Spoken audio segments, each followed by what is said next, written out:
Good morning, good afternoon, good evening, whatever it may be, wherever it is that you are. Thanks for joining us after a long weekend. At least for most of our folks in the U.S., we had a nice long weekend. Didn't have to worry so much about going to school or going to work and school and all that sort of stuff yesterday, which was quite a lot of fun. So, I for one quite enjoyed that. Got some extra stuff done around the house, but I hope you had a good holiday. I know lots of people are going back to school and doing exams and all that sort of stuff, which is kind of a pain, but such is life, I suppose. So yeah, how's everybody's weekend? We got us one of those bikes, those exercise bikes. So I've ridden that thing a couple times in the last day, and let's just say I'm happy that this seat is that my chair at my desk is considerably wider than the seat of that bike. Because I'm feeling it. Now, granted, I haven't done any meaningful exercise in 2 years probably, so I'm sure some of this is self-imposed, but my goodness. That was quite an experience, is all I'm going to say. It was fun. It was great, but man, I don't know. I mean, I see if you're a professional bicycler or whatever you'd call it, biker, because a biker is someone who rides a motorcycle, right? I don't know. If you're a professional, I can see how that would be pretty nice, right? But I don't know. The thing hurts. So one other thing that I found interesting is they talk a lot about how your breathing should be conversational, right? Especially in the early ones, which makes me sort of wonder, conversational breathing. I'm thinking, I'm dying doing these things, right? And I think conversational breathing, that would be a sight. We should start doing this. We should start doing this show as an exercise show at the same time. You can ride a bike and like a spin class, but instead of listening to music and playing music, we'll explain. We'll talk about different forms of multi-factor authentication. I don't know. It's just an idea. And probably not a very good one, but it is an idea nonetheless. So it's been an interesting weekend. It's been fun. It's weird about music because music's so difficult because you have to also be licensed and all that sort of stuff. And it's just so difficult to use music. We listen to music all day, or at least I try to listen to music as much of the day as possible. But, it's so... especially when you want to listen with one other person or anybody else happens to hear it, suddenly it's a performance and suddenly you're up to your eyeballs and lawsuits and everything else for that lady with her little guy was dancing to Prince. She put this video up on YouTube. This was like 10 years ago, if not longer. And 10 years ago, camera phones were potato quality. Somebody recorded this thing at the toaster. It's awful. You can barely hear the music because the quality already is so bad. It's 48K per second audio stream. It's absolutely terrible. Not to mention it's a toddler bebopping around the room. And so it's already loud because the toddler's moving and dancing and doing whatever. And she got sued. She's been in lawsuits for pretty much ever since then of the record companies trying to sue her for unauthorized performances or whatever. Because she took a video of her kid dancing to a clip of a Prince song, and I guess record label didn't get paid, so they gotta. It just boggles my mind. I'll be perfectly honest. But hopefully we don't have to worry about too much of that here because it's the same generic elevator music that it's been for 2 years now. So we hope you're still continuing to enjoy that. But anyway, so yeah, I hope everybody had a great weekend. We got a great few weeks of shows coming up here. We're going to be doing our hackathon submission, which the clock is winding down. It's already a 17th. We got 2 weeks left. So we got a lot. You got to pick this one up a little bit and speed this one up some. Shannon's going to be here next Tuesday. She's got some stuff going on. They're going to do a deeper dive into auditing and reporting for EPM. And, hopefully you've signed up for our hackathon and done all that sort of stuff because there are lots of neat things that are happening. And lots of neat things people are already submitting as part of that hackathon, which I think is really a cool thing. So the link to join that, I'll go ahead and put this down here at the bottom. Link to join the hackathon. If you haven't joined it yet, it is 45.show whack EPM Hackathon. And that'll take you to a website called DevPost, where they're the ones who handle all the hackathon signups and the like. And you can get in there and sign up, and it's got links to everything you need, dev tenants and all that sort of stuff. So what we're doing is we are continuing to work on our Chrome extension that's going to show data about various parts of the cloud or EPM interface. So people can have a better onboarding experience.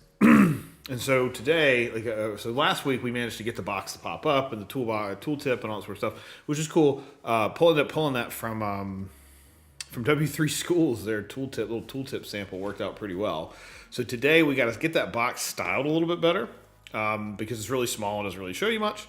Hopefully it only takes us a couple minutes. We'll get that styled up. So it's a little bit bigger. We got to think about how we want to do our data structure. Like, do we want to do title, content, and link, or do we want to do something else? Because, of course, the more generic it is, the easier it is for us to just sort of plunk it in there. But then you get into the problems of like, well, if we're going to store that in storage or something, we're going to have to go and encode that data. We're going to have to make sure it's not malicious, all that sort of stuff. Which I'm not entirely sure if we're going to. Maybe we don't worry about that for now. We just have three fields: content, href, and the other, or content, body, and href.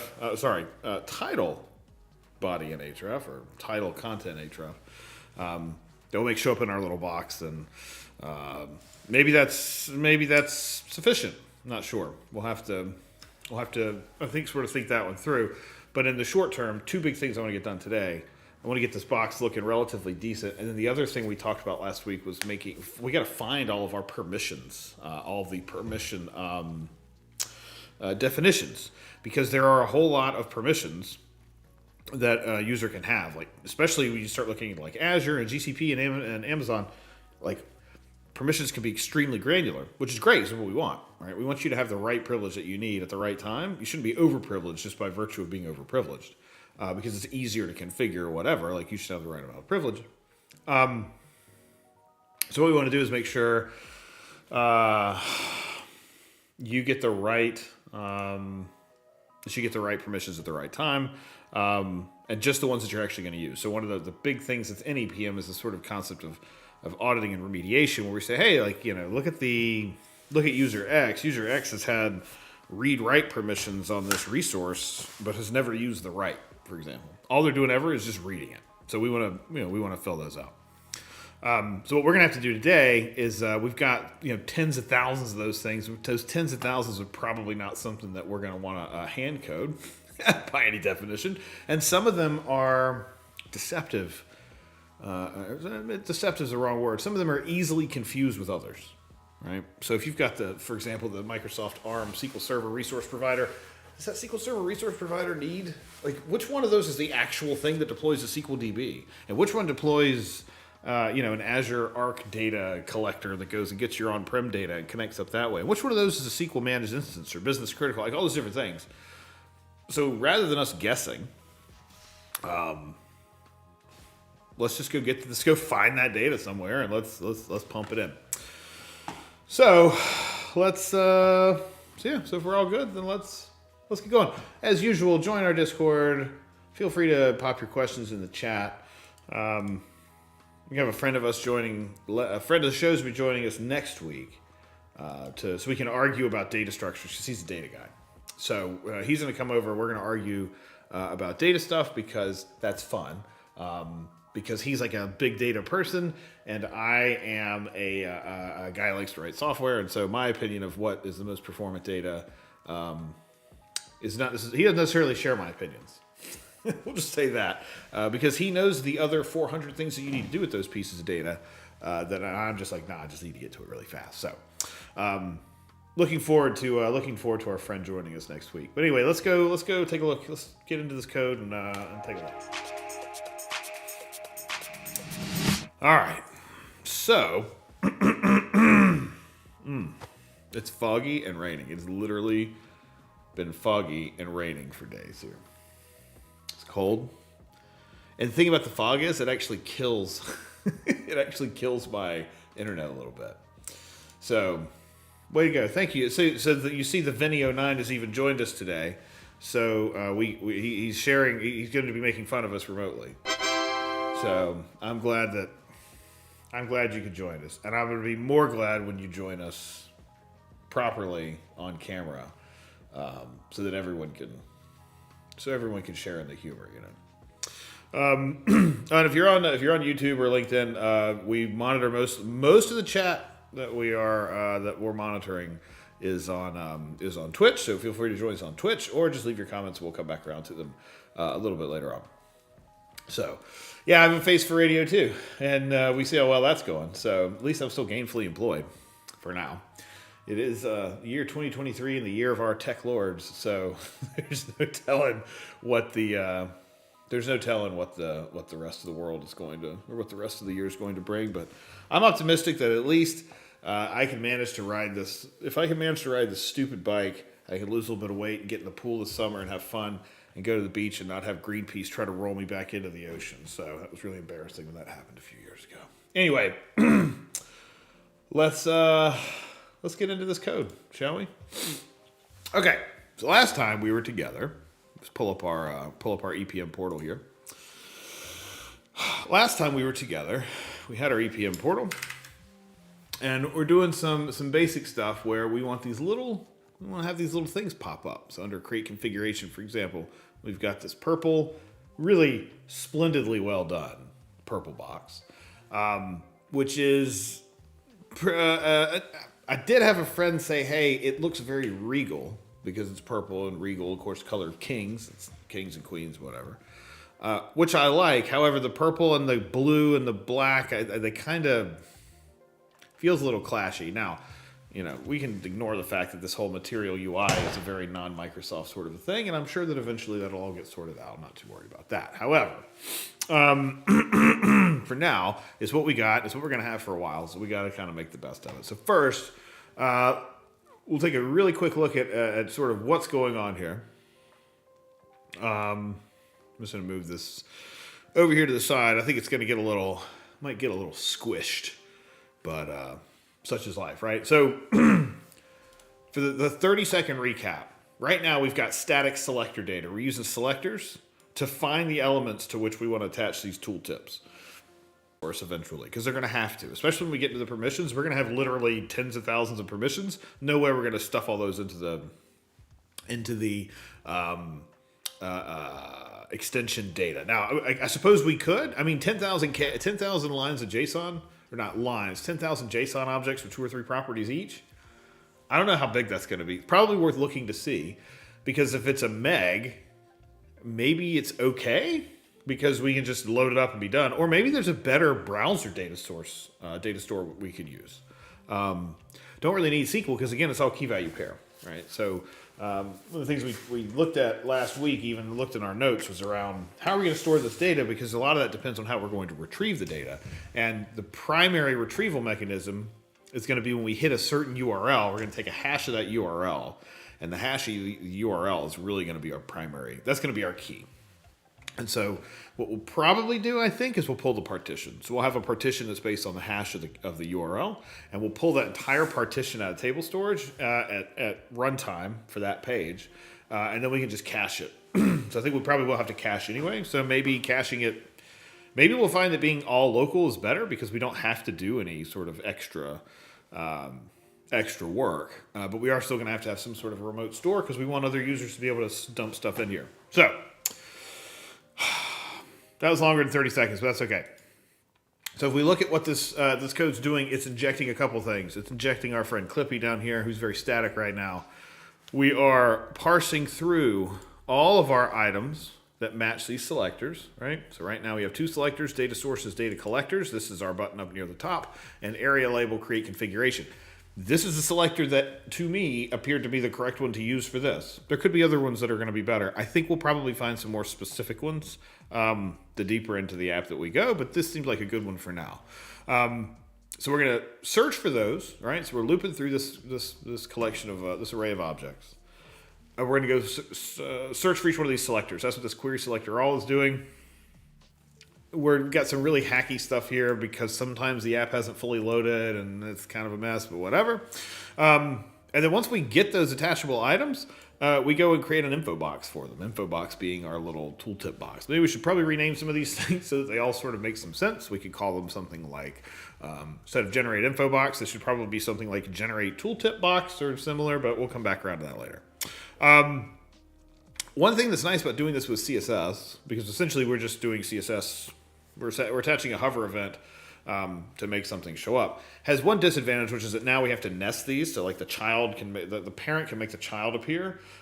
We can't just have them be completely separate. So that's a little bit of a, I don't really like that too much, but it is what it is, because the alternative is we have to go write all of our mouse over, mouse in, hover duration, all that sort of code to figure out, has a user moused into this event or moused into this object?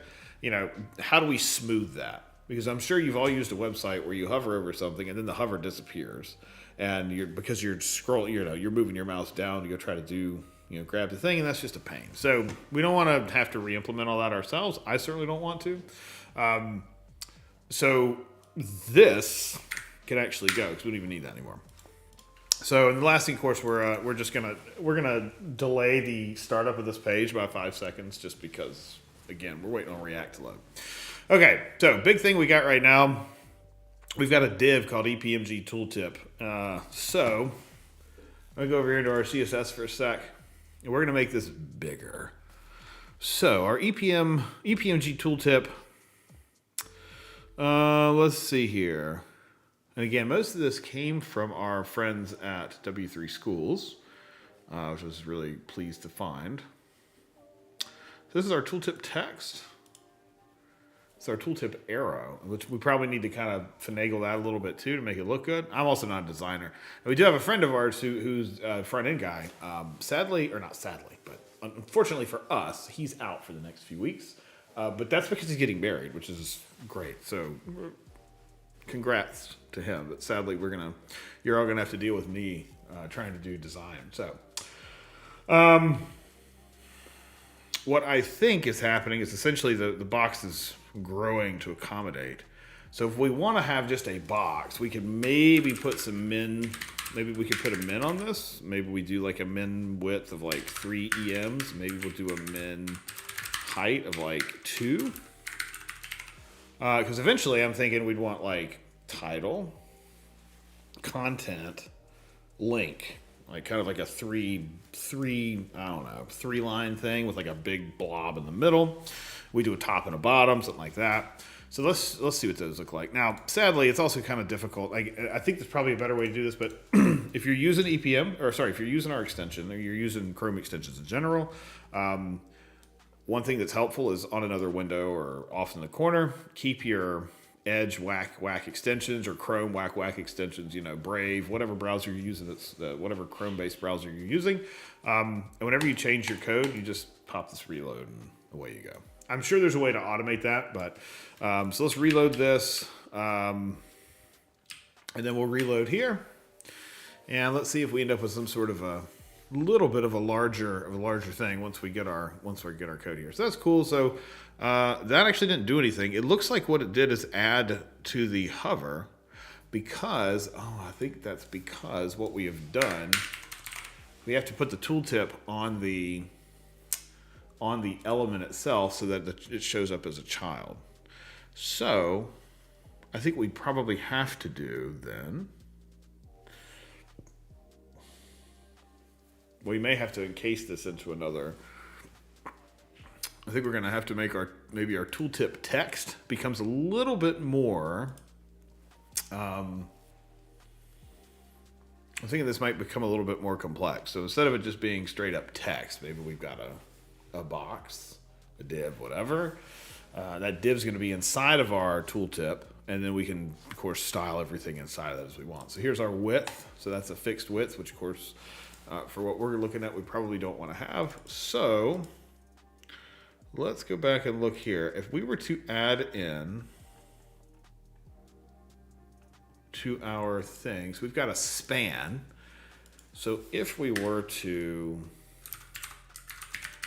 so let's see, enter HTML. I wish we had like an append. Do we have an append? Nah, because it's enter HTML, it wouldn't have an append. So let's see. We've got our tooltip. we've got our tooltip text, which is our primary text container inside. What we're really going to want is, instead of having this text container, we're really going to want to have like a div around this, which we could call, EPMG for EPM Genius. Is what we're calling this this thing. As sort of silly as that name might be, we'll just call this tooltip container. And we'll just sort of wrap this.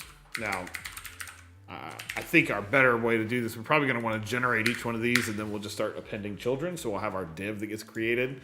We'll create the div sort of in the same way. So we'll call this container, create our div, and then we'll add tooltip container. Thanks, thanks GitHub element. That's fantastic. Or sorry, GitHub Copilot. Thank you for that. And so instead, what we could do is our info box, we could go into append our, let's see, so we're going to append the child of a span, although we may end up again with more than these: title, content, and href, but we'll start here. So this is our tooltip container. This is our element. We're going to append, we don't want to append the element to that. So our container, we'll just set for the moment, let's just set our inner HTML to this.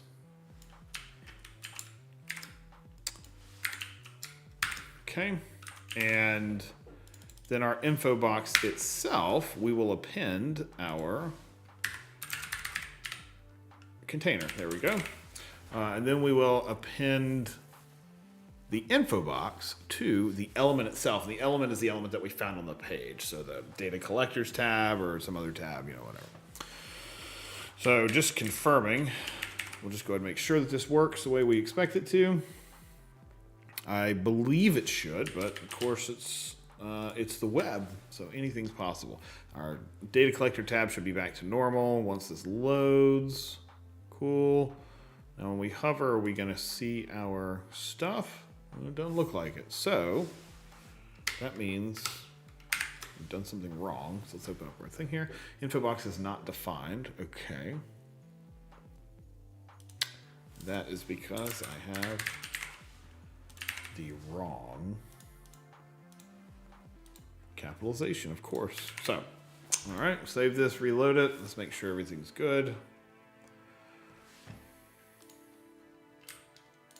It's interesting how there's been sort of what feels like a shift back to more basic, more straightforward web apps. Like after years and years of increasingly complex web frameworks, now it seems like there's a larger sort of pushback. Okay, good. Now we're back to where we should be, which is great. So we got our tooltips back the way we expect them to be. So if we look at our style, we're going to have a new one here, and we'll just call this, let's see, tooltip container. And primary things here, EPMG tooltip, and then we'll call this our tooltip container. Oh, there's a toot. I don't know if anyone's using Mastodon, but that's I've been out there some. It's pretty neat. JPDA at what's that thing called? Infosec.exchange. So if you're bored and you want to come hang out on Mastodon, it might be kind of a cool thing to do. Okay, so we've got our container. We've got our tooltip text inside of our container. So what we probably don't want to do is we don't want to set a max width here in our tooltip itself. And we'll set our max width up here in our, we'll set this up here. And then let's also set a max height for the moment. I guess we can just make it a box. I'm not sure what our line heights are because I've got everything sort of zoomed in right now. So we'll see if this is comically too large or if it's marginally, if it'll work fairly well. And we'll probably want to do our background colors and stuff on here. Let's go with that same, color just so that we can actually see it. Of course, we'll come back and change these colors. So then we'll change our tooltip text background to something that's obvious, like so we can see it. We'll just do red for the moment. Okay. A lot of these I think ultimately, like our border radius is going to have to go up there. In fact, all of these can go up here. So let's just take these and move them now. Okay. And then tooltip text, like these are going to be, we have to fix some of these too. And then we'll want to fade in our whole box, so we can move that up here too. Okay, so this is our container, and we'll style our text separately. Okay, and then instead of it being tooltip text that's going to come up, it's going to be tooltip container that needs to toggle to visible when shown, or when we hover over EPMG tooltip. Okay. This is for the arrow, so this is going to also come after the container. Okay. I have to figure this part out. I'm not entirely sure about this. Exactly how this is working, so I'll have to come back and look at that. Like, why do we have the tops and the lefts and all that sort of stuff? Because we're going to want to, we may end up needing to sort of do some of that dynamically, based on the size of the browser and which direction the post is, the thing needs to be pointing, et cetera, et cetera. So we'll come back around that. All right, let me save this. Let's reload it. Reload, and let's see how this looks. I suppose we could also just do a separate page somewhere where we don't have to wait for it to load and do everything, but we can just style to our heart's content. Okay, so there's our thing. Now where's our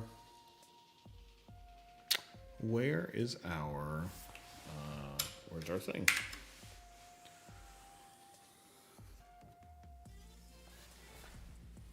Probably need to make this a little bit, just a little bit bigger. Okay, so we got this here. Where did our arrows? Oh, there's our arrow. So here's our tooltip container after. Here's our tooltip. So we've got our container, we've got our data in here, but for whatever reason our data is not showing up. So what we'll do, so we'll do a hover on create configuration. If we do a hover on that, oh, I kind of hoped that would do the thing, but oh, perhaps it's because we didn't hover the right thing. So we'll do a hover on that. There we go. Now that style will stay there. I think we can take that off of that. Okay, so here's our tooltip container. It says it's 0 by 10. And then our tooltip text is 60 by 57, which must mean it's because of some, I'm sure it's got something to do with some kind of absolute sizing. Or perhaps it's because our sizing, oh, because I set max width. I guess what we should really do is we should make these minimum widths as opposed to maxes. And I can't make that change there. I know there's a way to make that change, but let's see here. Yeah, here we go. So let's get this out of the way. These are injected because they're coming from the thing. So let's see. Do these appear in a way that we can change them? No, that's okay. So let's go back and change this. Instead of mins, instead of maxes, actually, we wanted minimums. So my bad. All right, let's save this up, reload it. And it's funny, my daughter, she'll say, like, I want to see blah, blah, blah. Come on, something she sees on the internet or whatever. And I'm like, okay. And then I'll say, oh, like, I can't do that, or this doesn't exist, whatever. She's like, well, you just need to go search it up. It's like, okay. Okay, so now we're back in the same position where the object itself gets larger. And I guess it's because we're making it a child of the other item. So that's going to mean it's got to be positioned. That's where the absolute positioning comes in. I got it now. So what we'll have to do then is take this. So we'll do absolute positioning. absolute positioning. Z-index, I'm not entirely sure why we've got to have our Z-index here. We'll have to look at that one. But then bottoms would be 125% of the distance to the bottom, so that should make it show up above.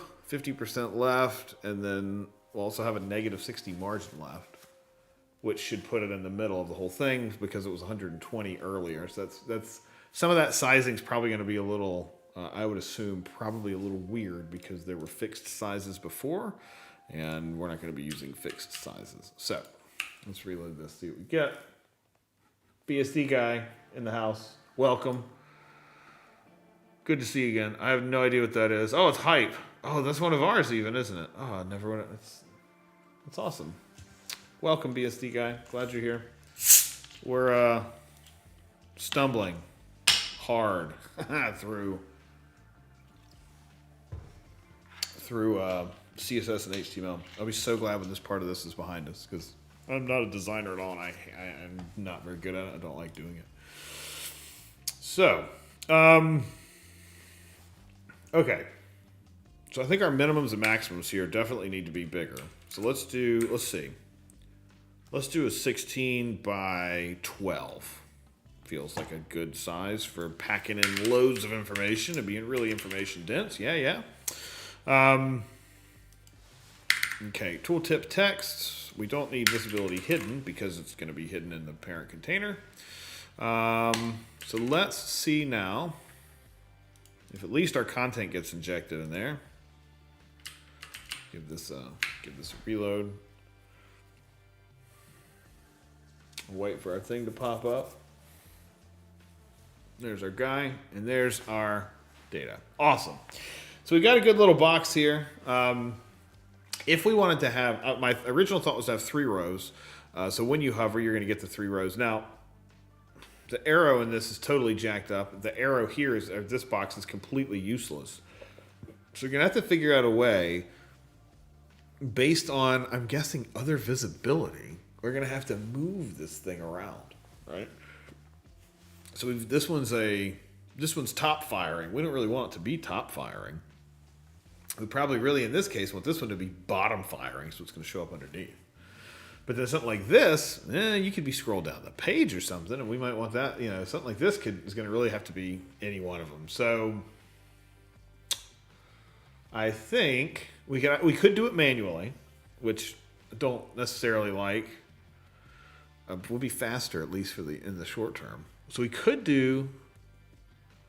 We know, for example, data collectors is too close to the top. Now what we could do is, I guess we could measure from the top where the element is, and if it's bigger than our box size, we would tack on a different class.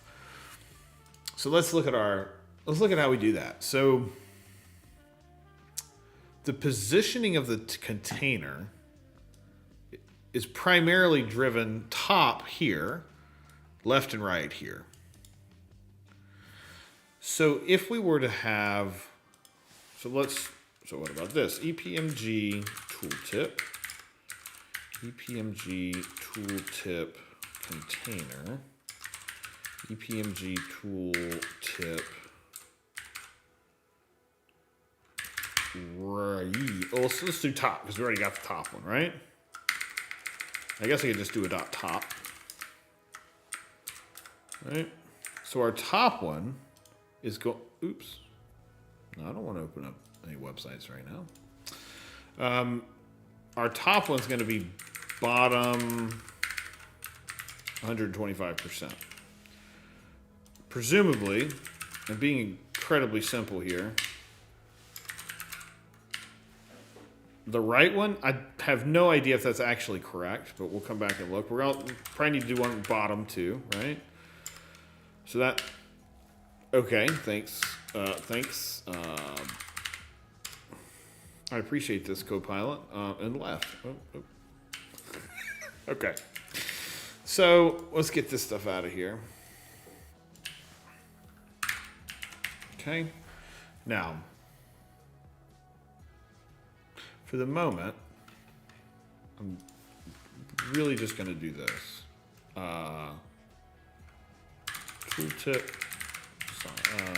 Tooltip direction. So we want this one to come out of the bottom of the other. Oops. And for data collectors will do bottom. For the top one, or no, let's do, I don't know, let's do right, because that was kind of in the middle.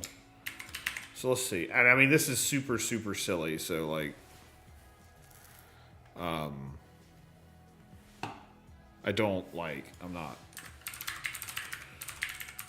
This is not, I don't believe this is certainly not our ending solution here for this one. So let's just add, we'll just add bottom onto this. Or no, sorry, we don't even add that. We add,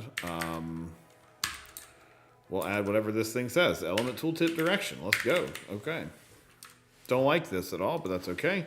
We will calculate those, I imagine, in the, here in the next revision. Let's just see if the not my CSS, the Copilot generated CSS is actually even remotely valid here. So these are, let's see, we got one that's coming out from, should be coming out from the bottom of the box. We've got one coming out from the right side of the box, or of the targeted element.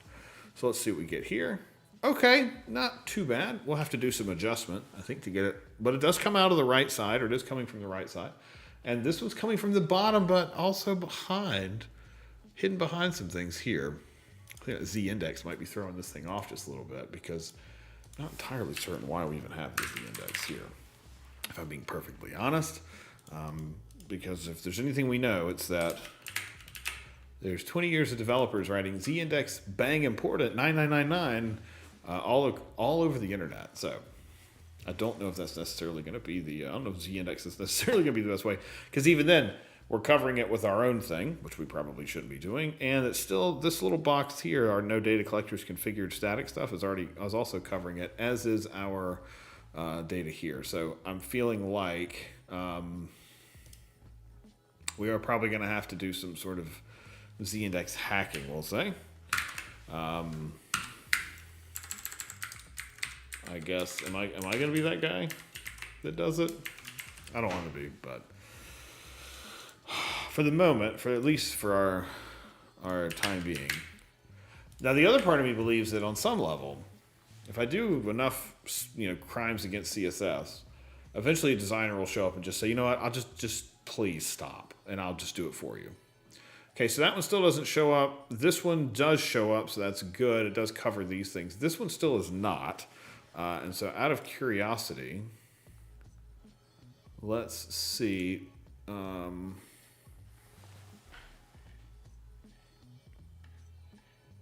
Let's just see exactly what we're working with here. It looks like it said undefined. Yes, this is tooltip container.undefined,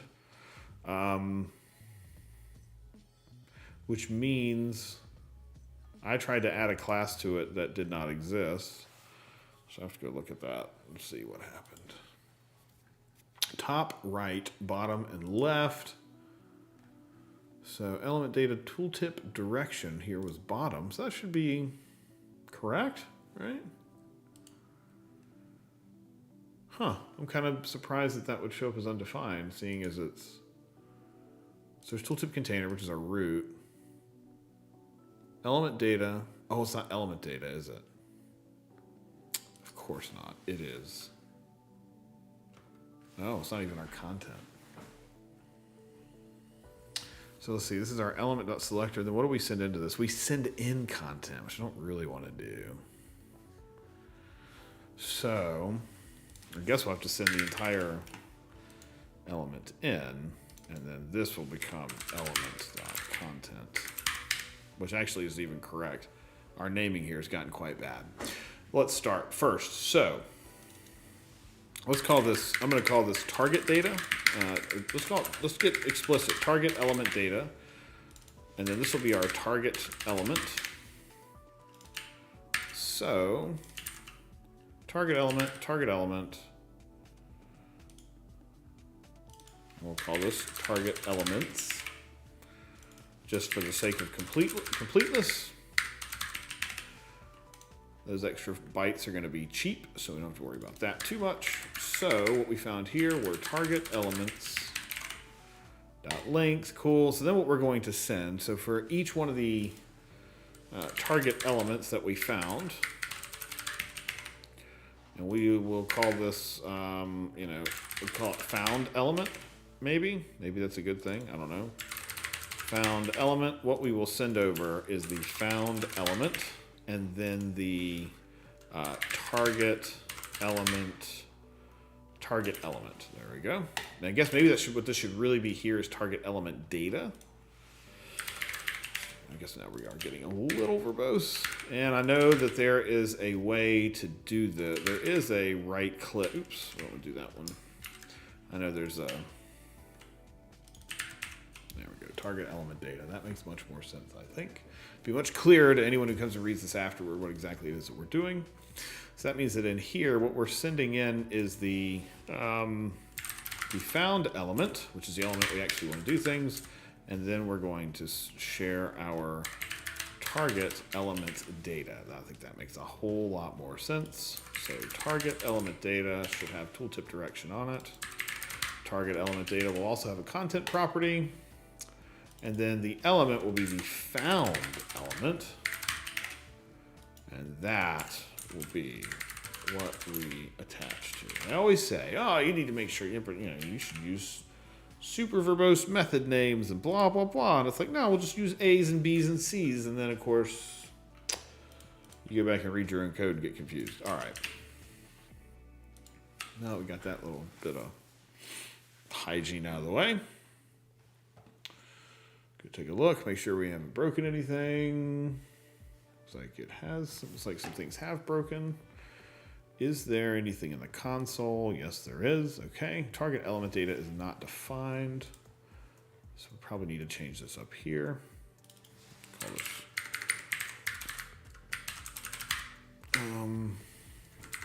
Let's see. This could be our. We could call this our.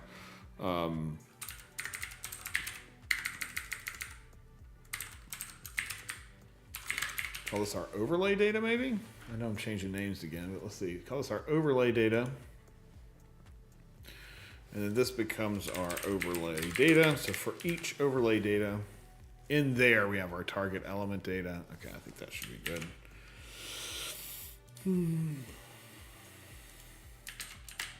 Let's take a look, see what we get here. We should see on our console, cool, everything showed up. There's our box. There's our other box, good. Make sure that we did not lose. Okay, so this one is marked as bottom, so that's good. I guess bottom was sort of the default. If I was to change this to right, that's gonna show up to the right. Although, I don't know, what's the other one? Left, and we'll come back to that. Since it doesn't actually seem to be changing it at all. It still pops up in the same place.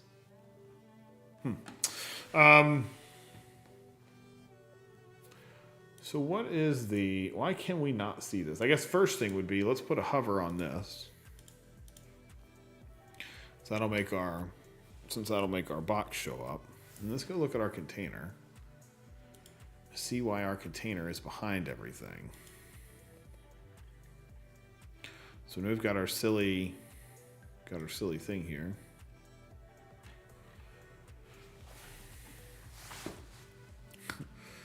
I mean, can you add another 9 to Z index? And that seems a little silly because it is, mind you. So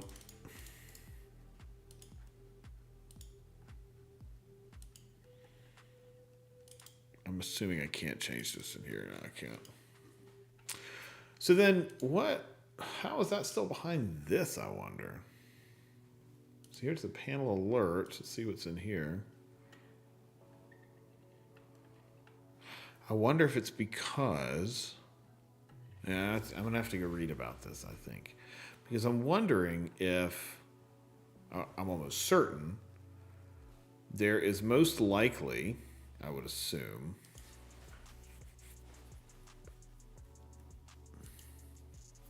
there's some degree of like sort of the container that you're within. So in order for you to draw over another one, you would have to be outside of the one that you're in. Presumably you would have to,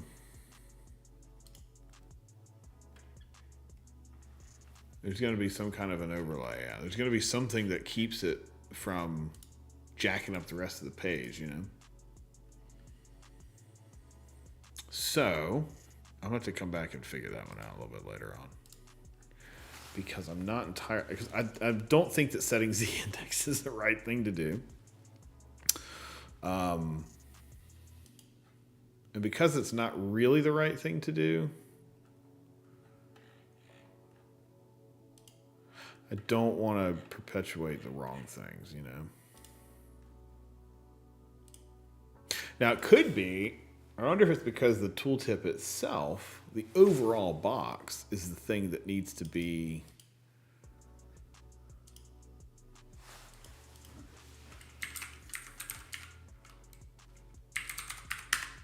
okay, so obviously auto doesn't work. So the whole tooltip doesn't really change anything. Right? So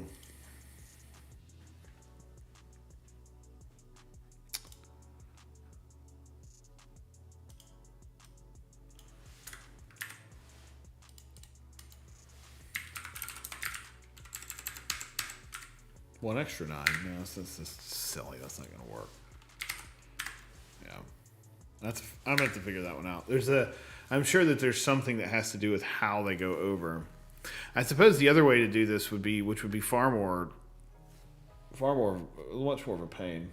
Although try Z index -1. I don't know, Vinny. Let's see.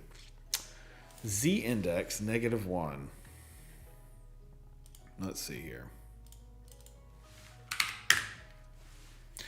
Nope, that does not seem to do anything.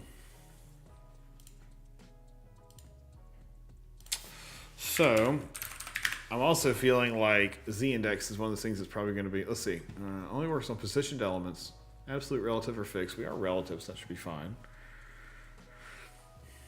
Sets the Z order of positioned elements. Let's see what Mozilla has to say about this.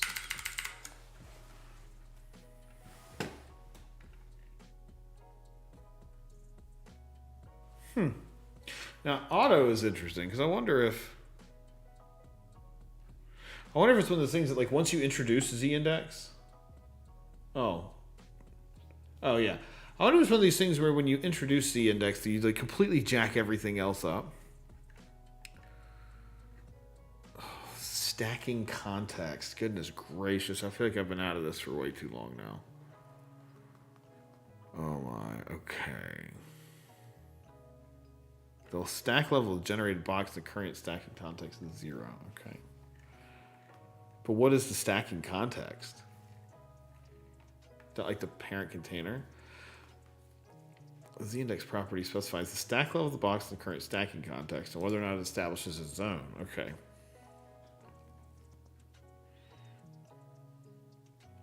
So we got a root element. Anything with absolute or relative Z-indexes other than auto.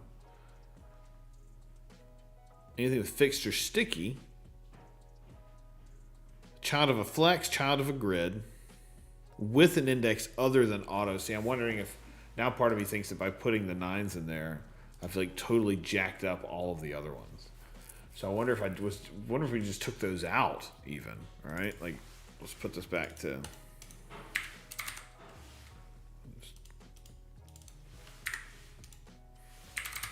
Auto, okay. I've got that stupid important in there like it's 1994. Let me just go change this. Let's go change this here in our CSS.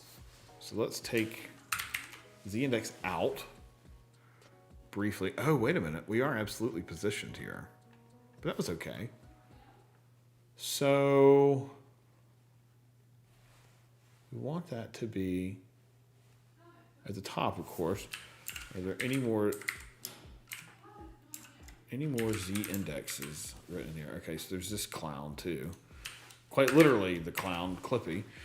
So we'll take it. Let's take his Z index down too, and let's just see if he gets any better. Oh, I gotta reload it. Sorry. Reload this extension. Reload this page, and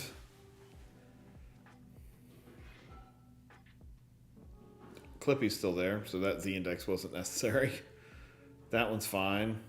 That one's still not fine. In fact, this one's now doubly worse because now it's both behind itself. It's behind itself, and it's behind this. So that one's going to be an interesting one. This one's still behind Clippy, but that's okay because we can A, make Clippy smaller, and B, we don't actually need to have him anyway because he is somewhat unuseful, not really useful here. But you'll notice this little clip down here. It's still clipping behind this just a little bit. Oh, that's another interesting thing too. So we're going to have to. This element's there with the other thing. It's a different story for a different day. Okay, so we got the box. I was hoping the box was only going to take a couple minutes because I got other stuff to do today that isn't messing around with silly CSS. But I guess that's the way CSS works. Is you do something, and then before you know it, let's make Clippy a little bit smaller, and let's set him to 10 ems because he's just too big right now. Get him out of the way. Granted, maybe Clippy also doesn't need to be relatively sized like that. Maybe he doesn't need to be in line heights. Maybe he needs to just be in Clippy's. That actually looks like Clippy saying that. But whatever. We'll come back. Okay. I'm going to have to investigate how we get this back, pull this forward. Because clearly, it actually looks like there's multiple layers here that are breaking. Because it's both behind our element itself and it's behind this. Whereas this one pops up over the element, which is, I find, kind of interesting. Which makes me wonder if maybe... What on earth is that?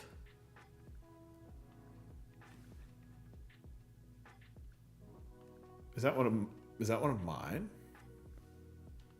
So this is the thing that we're after, right? Does this have a z-index on it? I hate to even ask. It has a z-index of 1. So I wonder if that's why. Which would lead me to wonder if we were to do a z-index of, say, 2 on here, would that be sufficient to pull this forward?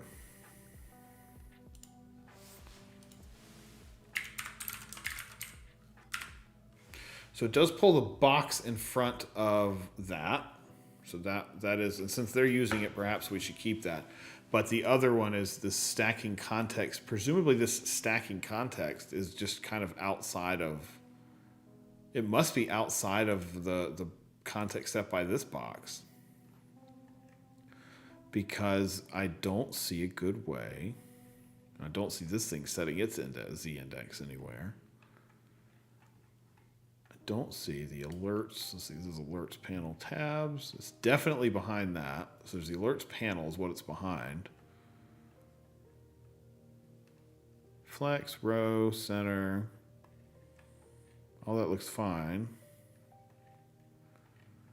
It doesn't look like there's any sort of z-indexing. So that would mean, how do we make an element that comes from another element draw over the entirety? Because it's got to be a sibling. Z-index of the logo bar, it doesn't have one. So I'm looking at, and there is not one. Unless one of these has one, but I don't see that. I don't see a z-index on anything in this environments bar. And of course, there's the body. The only z-index, in fact, that I've seen is the data collectors one in this top tab bar. So the only one was here, where z-index was set to 1, which was the tabs fill picker. So that would be that one. So yeah, the only place I actually see a z-index is right here on that, on each of these. Presumably, each of these tabs is going to have one. So yeah, I don't know. Let's see, this one, interestingly enough, this one does not, but that's probably because we're in this one right now. So the z-index is, yeah, I suppose you're right. Let's set the z-index of this bar here to something. Let's see what we get. What should we do? Yeah, that's fine. I don't want authorization systems. Oh yeah, I guess we do want that. And let's, I suppose we'll set a z-index here of z-index of 1. What is this telling us? Position static property prevents z-index from having an effect. So we can't use z-index on this tab panel, at least not here. What does the flex property do? I'm not even, oh, okay. That's just a shorthand for that one. So the line picker, it doesn't do anything. So I don't know. I'm gonna have to look into this one, because if I can't draw over this one thing, it's gonna be a little, I think that's gonna be a little awkward if I'm being brutally honest. Because this doesn't have a z-index, right? But the context of this,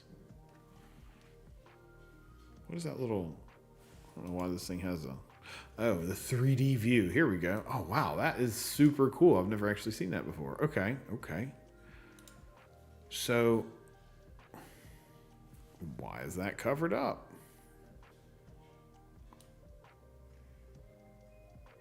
Wow, that is super, super cool. Love that. Okay.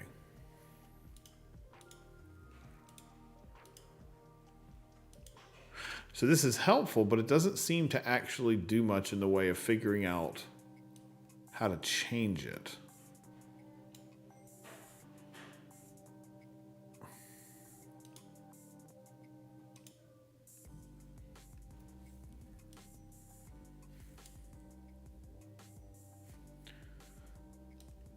The tab bar was not actually set to anything. The tab bar was set to nothing. In fact, we set it to 1, and it said it couldn't because it's static. So if we go back to this tab bar up here, Vinny, we look at this. We actually can't put a z-index on it. Yeah, logo bar, we set it to 1, but the z-index is ignored because it's static. Because the positioning of the, sorry, not the tab bar, you're right, the logo bar, the positioning of the logo bar is static. And so because it's static, yeah, because it's static, we can't actually do anything with it.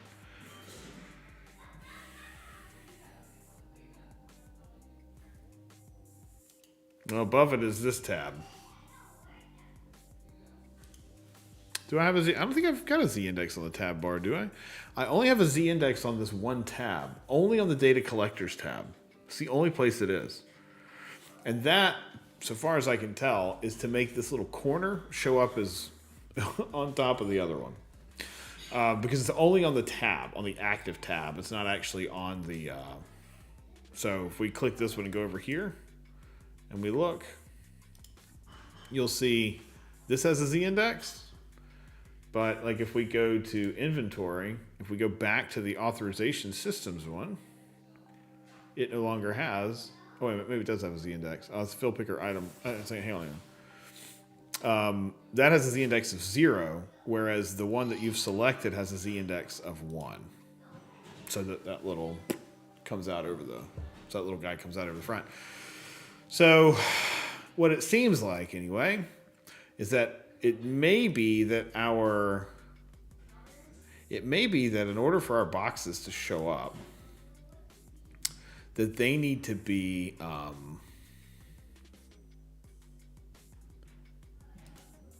I'm thinking it may be we have to change the positioning of them such that they essentially break out of that context. Hey, Bolt. Been a long time. Good to see you back here. It's been a while.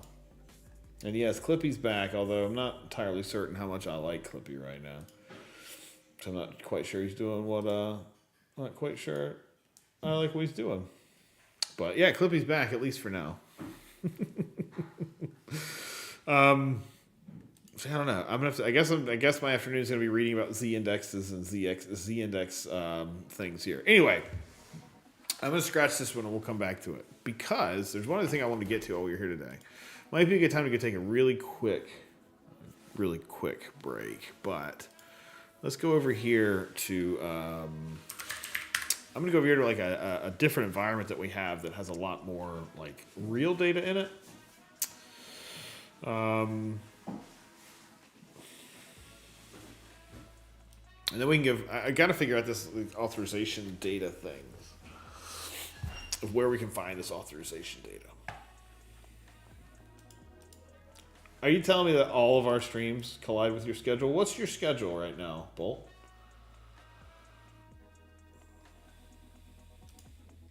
Because we'd be happy to change our schedule to accommodate. If a Tuesdays at 11 Eastern is a bad time, you might be just in time for.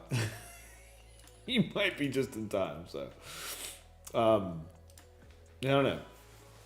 Right now we're back on the Tuesday-Thursday schedule, but we've been kind of evaluating if that's a good schedule, a bad schedule, one we want to keep, one we want to dump, whatever. So, if you've got feedback on schedule, let us know because we're happy to change things. We're happy to change things up if we need to. You know, and give the people what they want. Man, this is so slow today. It's probably because it's foggy and I get my internet from a pole in my backyard, but you know, these things happen. Although last time I tried to use this one, it was kind of slow too. So I think maybe we found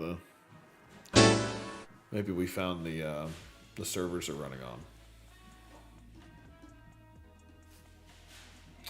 So anyway, all right, let's take a like super short, like maybe 1 minute break, because I gotta go use the facilities. So I'm gonna take a moment. Oh no, an active cyber threat last month. Goodness gracious! So yeah, they all pick up right around Christmas, right? That's the time to do it. If you're gonna threaten somebody, that's the time to do it.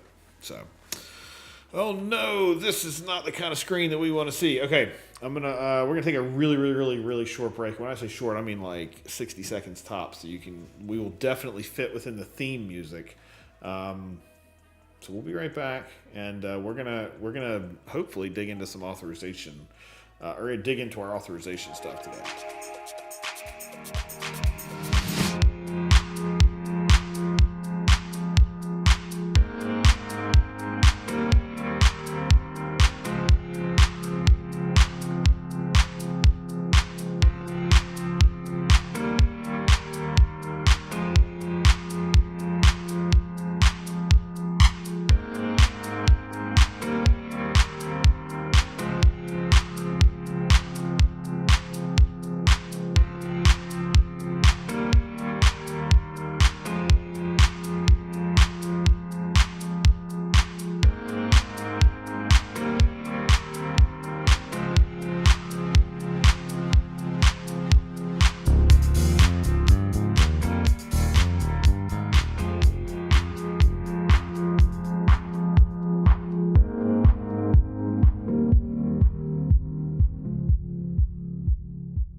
All right, reloaded, ready to go. So, this didn't work. So, not a great look, but that's okay. So, let's get in here and take a look and see. It looks like I might have to reopen this guy. It definitely didn't seem to have any data. So, let's get into our permissions management. So, what was the active cyber threat? I mean, obviously, I'm not asking for like too many details. What can you tell us about it, though? What can you tell us about it, though, Bolt? Was it like, we talking like people hacking customers? We talking about like, endpoint hacking, web app hacking, data breaches, like,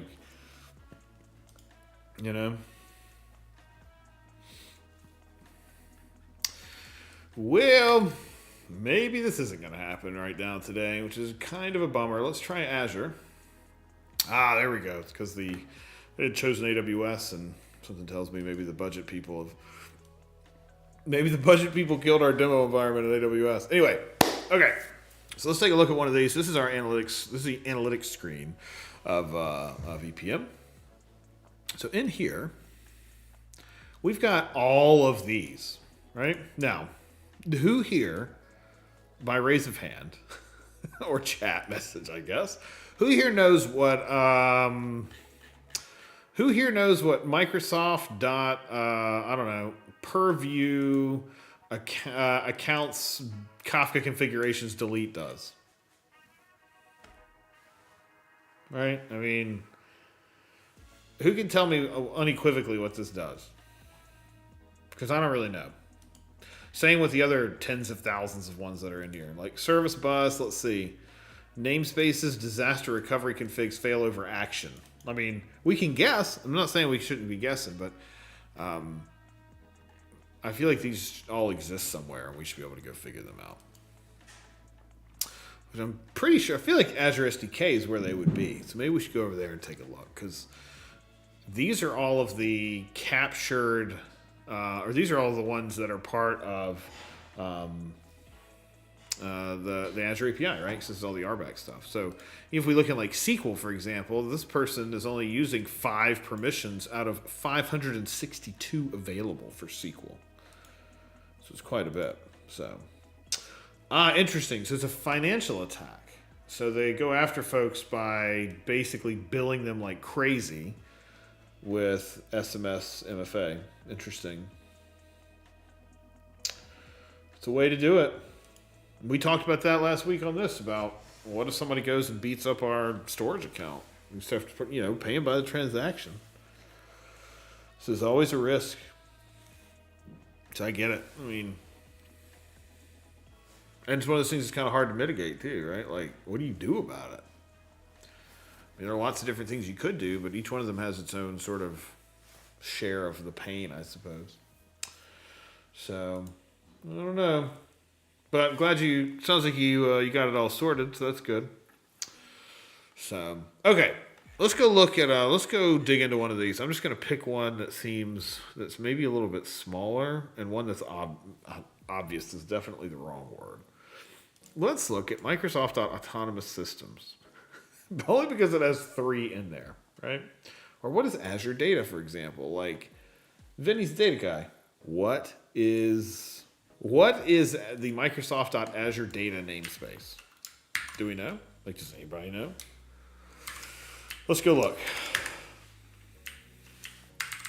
Get this zoomed in here a little bit. So let's see. What is the Microsoft Azure Data namespace? Let's see. Call it the resource. Let's look at the resource provider. I might have to go the Azure SDK straight up. Azure SDK has autodocs, I believe. So maybe we can find it over there.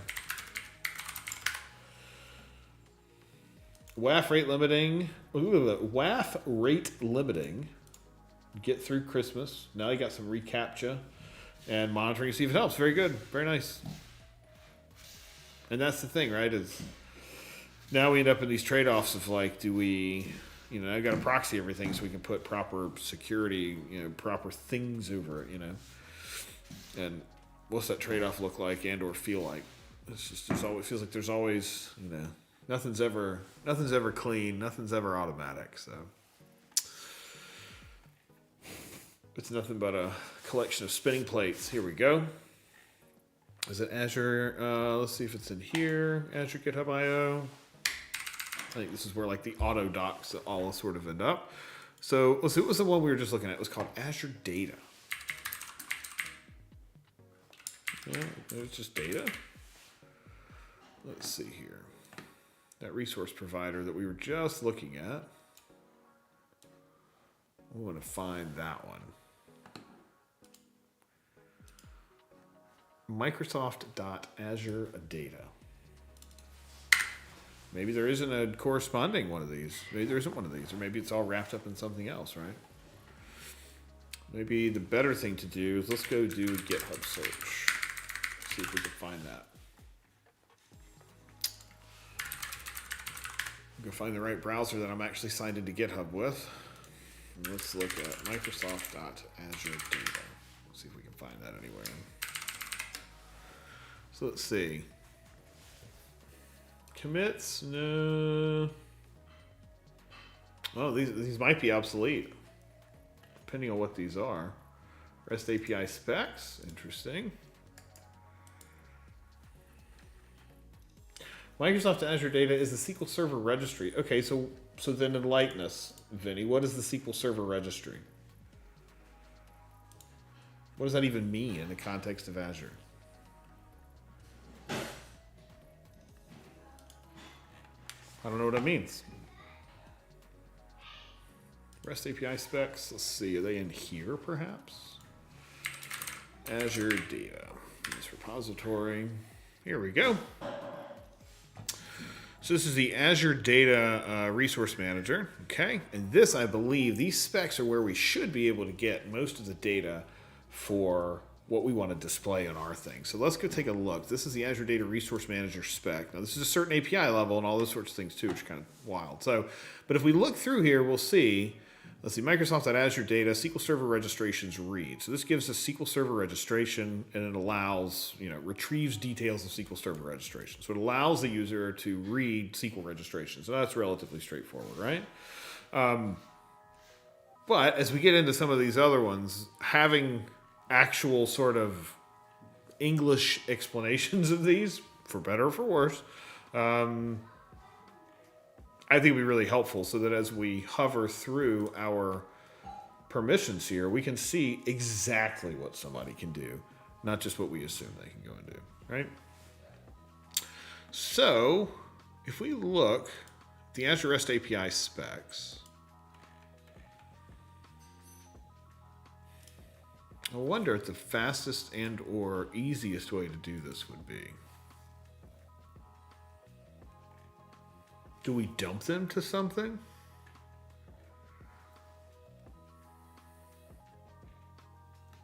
Open API Hub. Oh, interesting. I wonder if that's.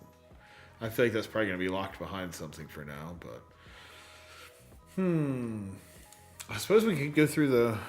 I suppose we could go through here. Now, the question will be, how well do these map to the resource providers, right?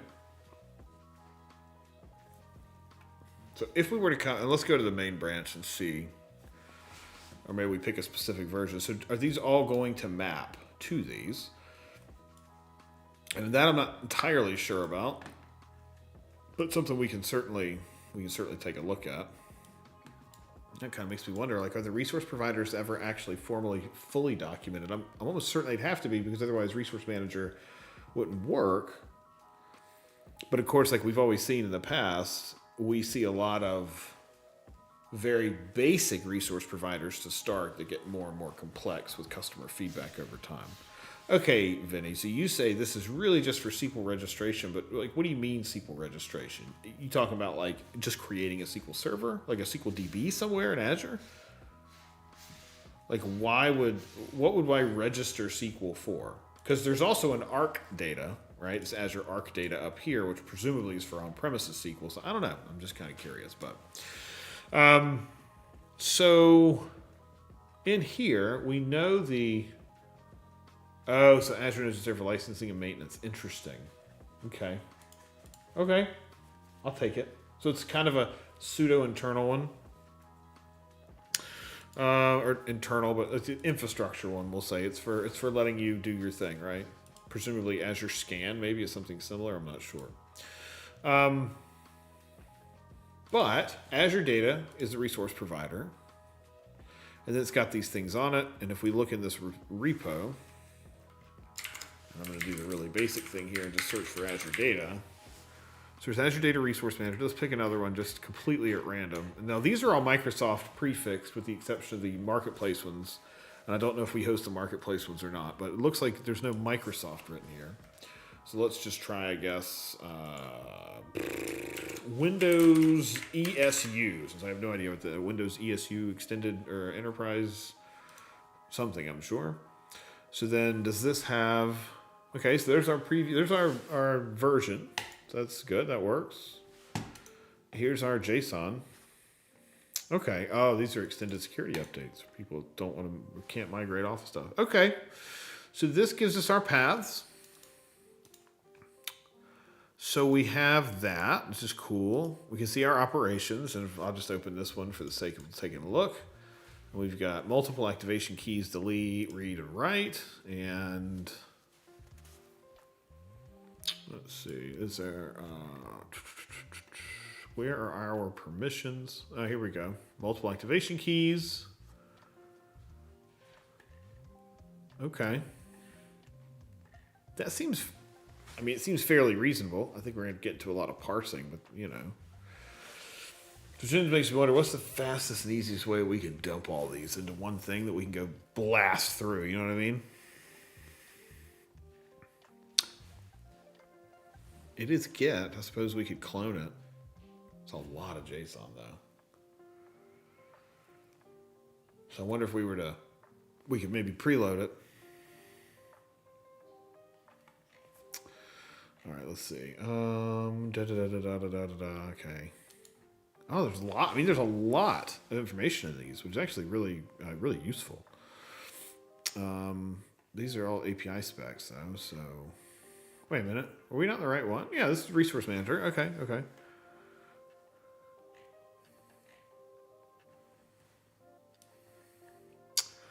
And I'm going to look for multiple activation keys, whack, right, read. So where are the operations that I can do on this?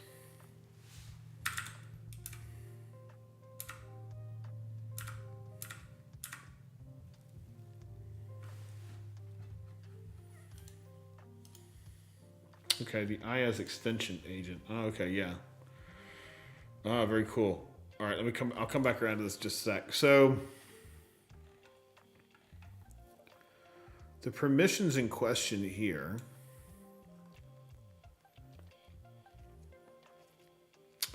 It doesn't really seem to necessarily map directly to it. I mean, it does eventually, but in terms of us being able to parse this, let's see. Where are the operations defined? So that's providers, let's see, operations list, okay. Examples list operations. So it lists all the available operations. Let's go back one, go up here to examples. List operations.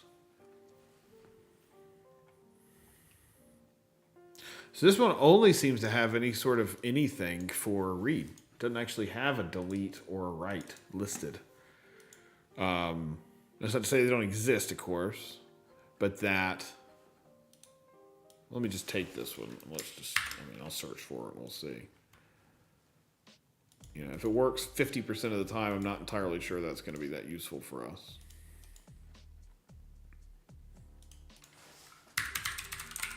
Or we may have to go down. We may have to go like grab our .NET SDK or something and go do something there. Why can't I search? I guess because I'm not signed in.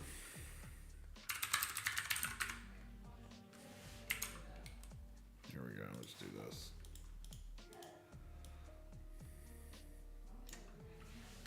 A secondary rate limit. You know why?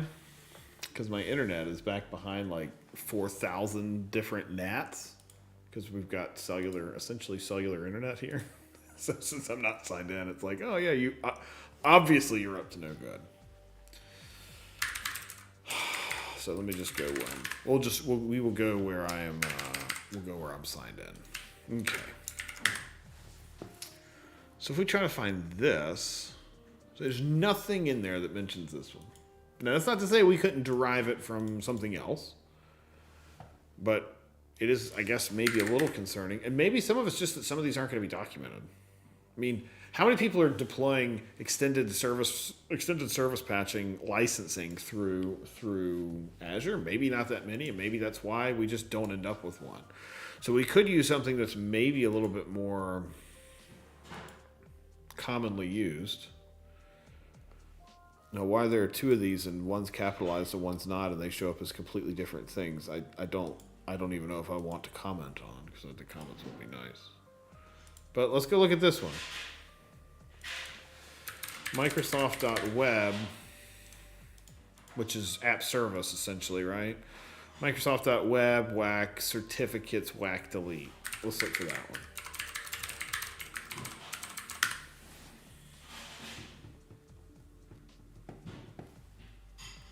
right? So we got some stuff here, which is good. We got some code. So at least one repo. That's good.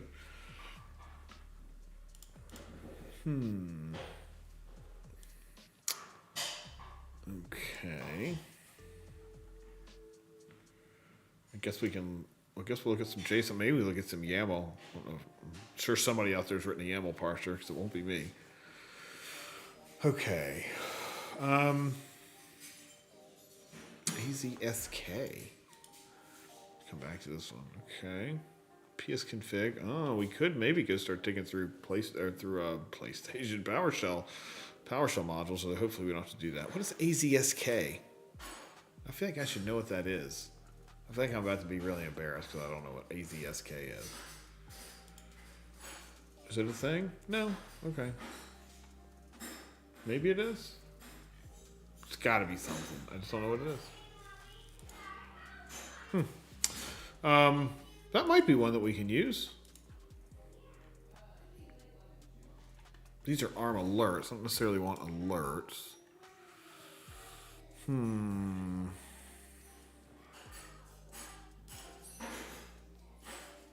What if we could crawl the API and get some of this out of there?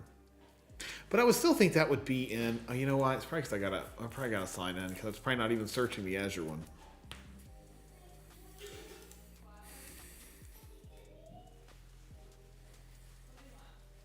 Come on, there we go. No, it only added 2 more. Oh no, there's definitely more JSON this time around. So I guess we can look at the JSON ones. Let's see. Surely some of these have got to be in our API docs somewhere.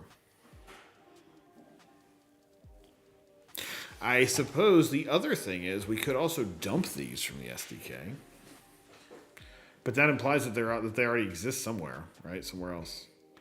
I want to like. How do I ignore something here? I don't want this AZSK stuff. There used to be like an advanced search, but anyway, I'll go to GitHub code search and see.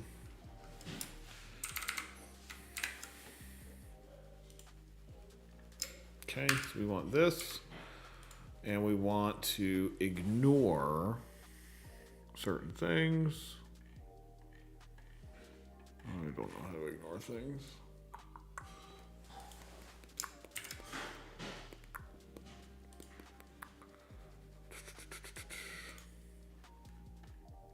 I guess we'll start here. Yeah, we don't want to include forks. That would be bad news. Okay.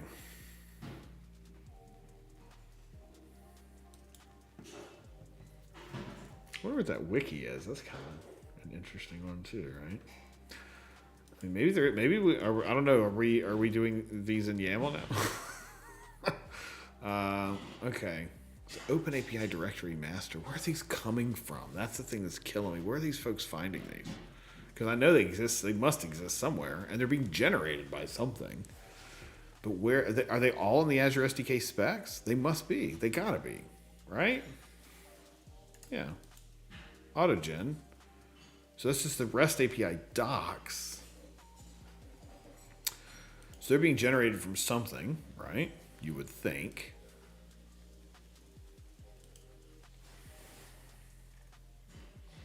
Okay, I guess we could look at, are there any actions? No actions in here. Okay. We got our auto-gen ones. How are they auto-genned? What's doing CI? Now these might be bad, not be bad though. So is Windows ESU in here? No. We can go look at web. This is web pub sub. I don't see web in here. Because it's not web, it's app service, right? So I guess these aren't going to map to the name. App service will be the name, and web will be in it, right, somewhere, right? Yeah, I need to be keyed. Well, you got to be keyed off of the resource provider name. Maybe use key vault. What do you mean? Maybe use key vault as like a sample one?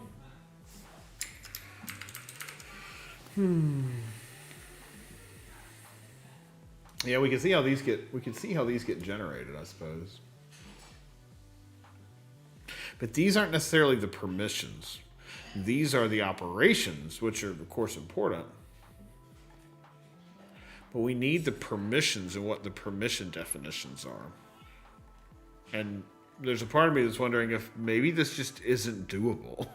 Like, maybe that's just not a thing that we can actually do. It's possible, I suppose. Because this has our operations. This says, this requires the certificates manage issuers get issuers permission. But what is the thing that actually, let's see, all right, Azure policy? Does Azure policy have all of the permission data listed in it? Because if it does, that might be a good thing for us to do.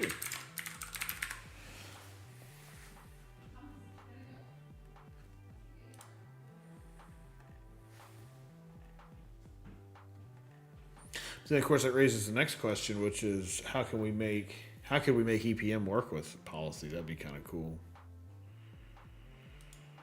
So we got to find where we store all that stuff, right?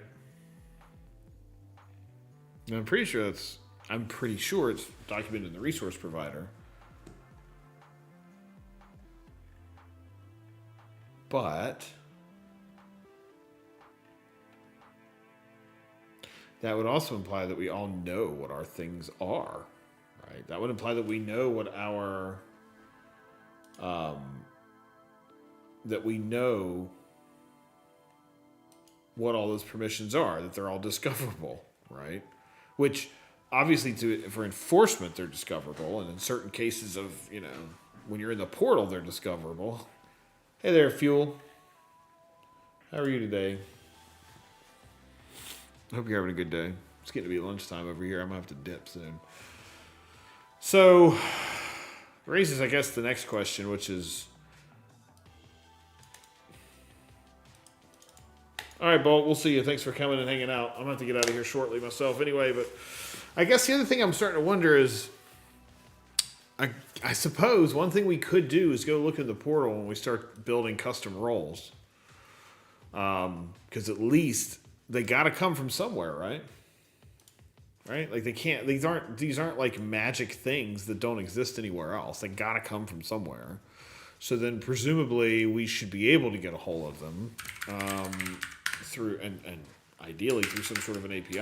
Like, it sounds like we might just have to go start beating some doors down and calling some friends and asking them what's good.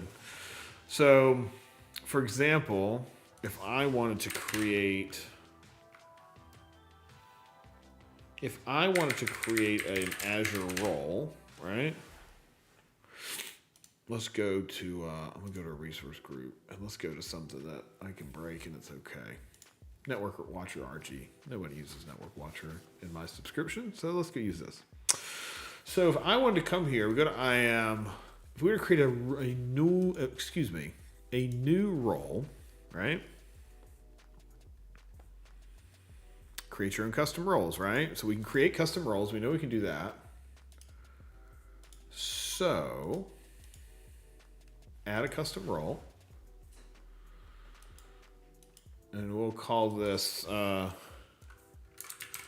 give them to me now.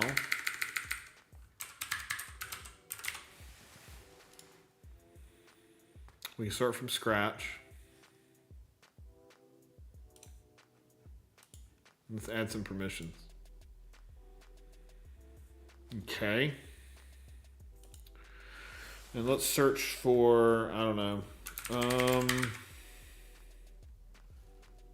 Let's do Microsoft.web.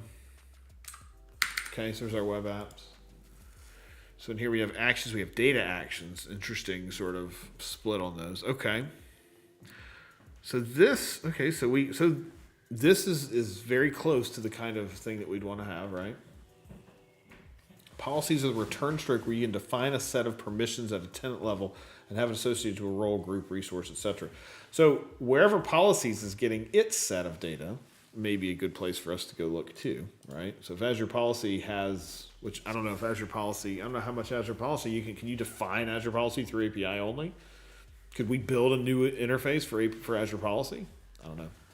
If we could through the API, then presumably that would also imply we could get these back too. And I'm also feeling like there's got to be an API for this because you got to be able to create custom roles through API. So here we go.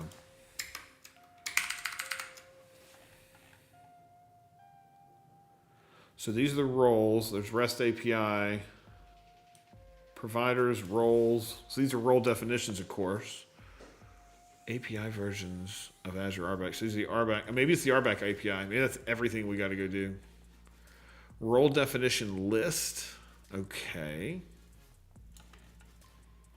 List permissions of a definition. These is creating roles, which is adjacent, but not exactly what we're looking for.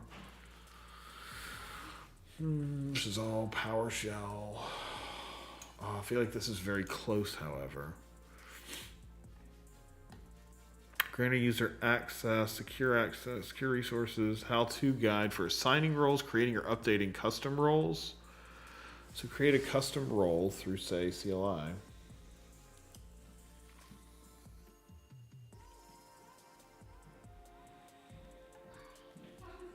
Create a custom list, custom update, delete, blah, blah, blah. Cool. All right. Create a custom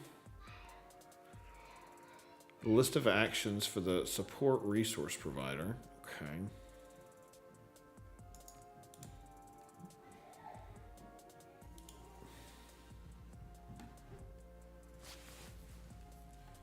Okay. Oh, wait a minute. What are all these? These all look right. RBAC resource provider operations. These are operations, however. They're not necessarily the same as a permission.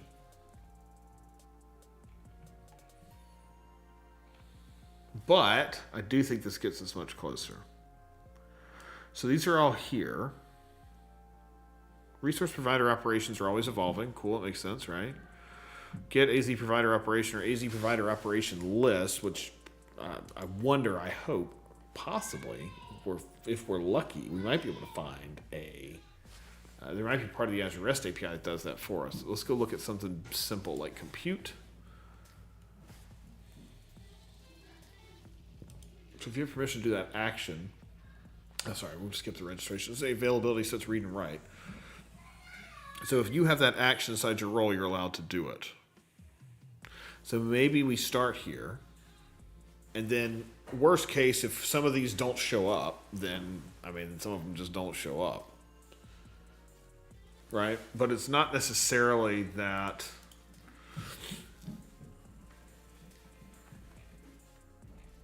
Okay, very cool. Okay, so we've got resource type, resource name. So I wonder if we just went even higher up and just went to. No, I like the links. These are good. What we really do is just look at Microsoft authorization, whack permissions. And I wonder if we can do. I think we probably should do it on a per resource provider level, right? Because this is listing them for the resource. List for resource group. We'd want to list them for the resource provider, right? I guess we don't want a specific resource that we've deployed. We want them for the provider in total, right? So, I don't want a specific. Well, let's go over to Azure. I guess let's go over to Azure REST API and see what we can do. In authorization, permissions, provider operations, metadata. This might be a good one. Do we get any good try-its in here? Some of the nice little API thing built in here. I'm going to look at provider operations for all resource providers. Okay, providers, Microsoft authorization, provider operations. All right. With optional parameters, okay. So we get signed in here. I don't even know what account I'm signed into on this browser. Ooh, that might end up poorly. Oh, this is a personal account. I should probably use my other account. since I'm already signed in. Nobody wants to watch me attempt to sign in 37 times. So let's see, where is that? Where's that browser? Let's go here. Ah, there we are. Okay.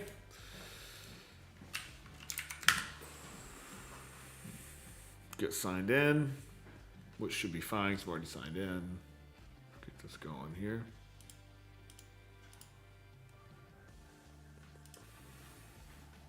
Trying to sign you in.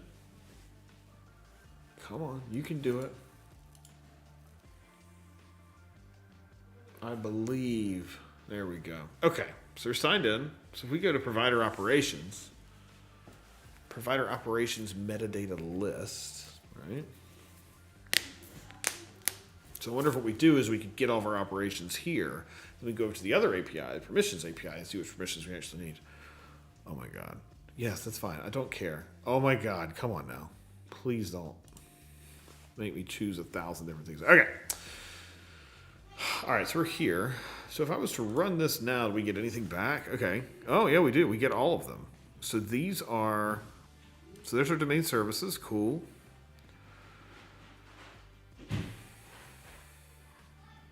Some of these seem to be... Okay. I just feel like we're like trying to reverse engineer ARM and RBAC here, but... So... Register actions. So these are the operations that we can do on these resource providers, right?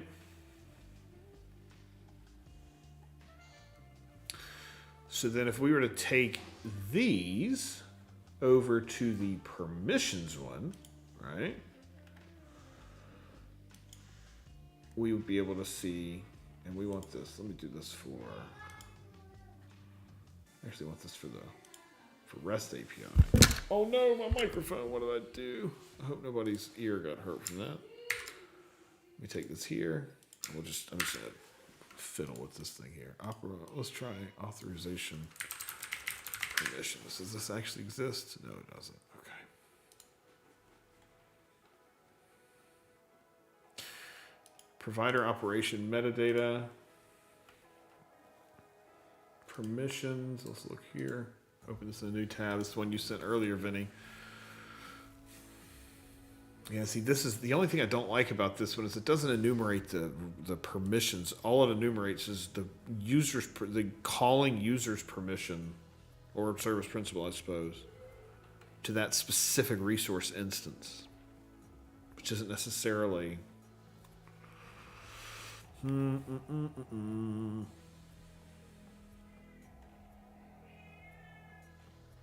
But that might be okay. Well, no, it wouldn't, because obviously we're not going to have every single one of those resources deployed.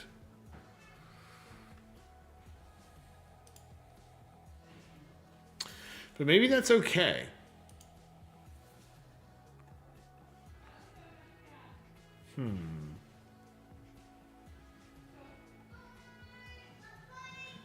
See, these are all actions.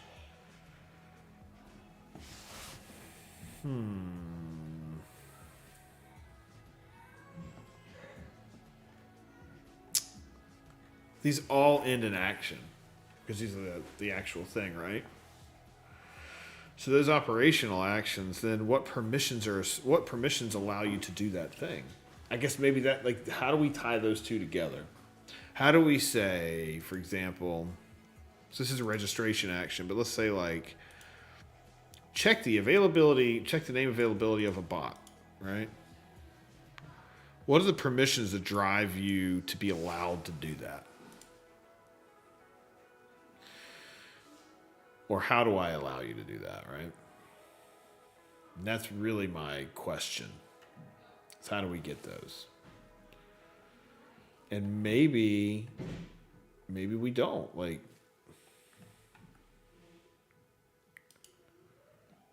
provider operations. Like, maybe they're just not available.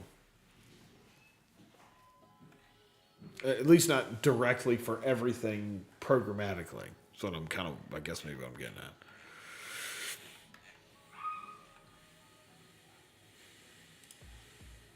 Well, this one's feeling like I have to go chasing people down and ask some questions to get this one answered too. So maybe today's just kind of a bust. Because I really don't want to have to get into permissions on. I don't want to have to deploy a resource in order to look at the permissions that are available on it. It isn't about what permissions we have. It's about what permissions are available, what securables, what paths are available to be secured. And maybe that's what's in provider operation metadata, but it doesn't seem like it, because when we look at the data that's in operation metadata, it has things like action. Now, I mean, let's go look at EPM and see what EPM has. If we look at EPM, that's not the right EPM. We need the other EPM. And we look for, what was that one called? Bot Maker or something like that.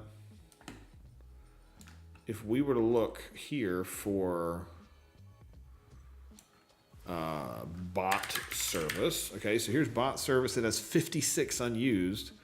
Yeah, bot services. This has like channels. This has list Q&A maker endpoint key, action keys action, but then the actual permissions that are in here are list channels with keys. And then we have channels. Like, I don't see the channels path anywhere in this response. So where would we get the channels path? Like, how would we find that path as a securable? Maybe I should just go ask the EPM team, since they obviously got them somewhere, right? Maybe that's the best thing to go and do. I'm going to go ask the EPM team where they got these. And then I know these are around. I can't imagine it's some sort of manual provisioning. Unless, I suppose it's possible. It could be just it could be calling the API for each one of these, I guess. But I still can't believe, unless we do have to chase these down. Like, if we have to expand each one of these to go further and further, maybe that's one of the ones, like, maybe that's one we should do, is let's do provider operations. This is just a list. We can do a get on a certain provider. So let's go get a specific provider first. It's the resource provider namespace. Let's go get, what is it called? AZ provider permission list namespace Microsoft.SQL. All right, let me go look at that here in a sec, Vinny. I'm gonna stretch it out.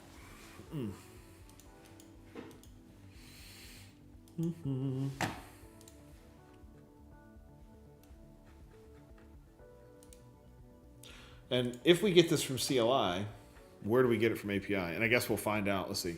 So let's try, we'll do here resource provider namespace. I'm just going to do bot service, just since that was the one we've got pulled up over here. Let's run this and see.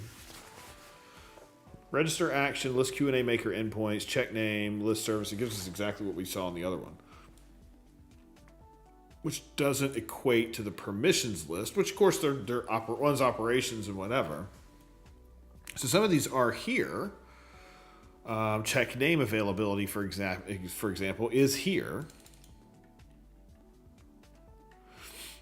But it seems as though we're missing private endpoint connection proxies, for example. Like, where is that one? I don't see that anywhere in this list. So let's pull up, let's see, Vinny said, let's go to the Azure SDK. Am I logged into anything for Azure SDK, I wonder?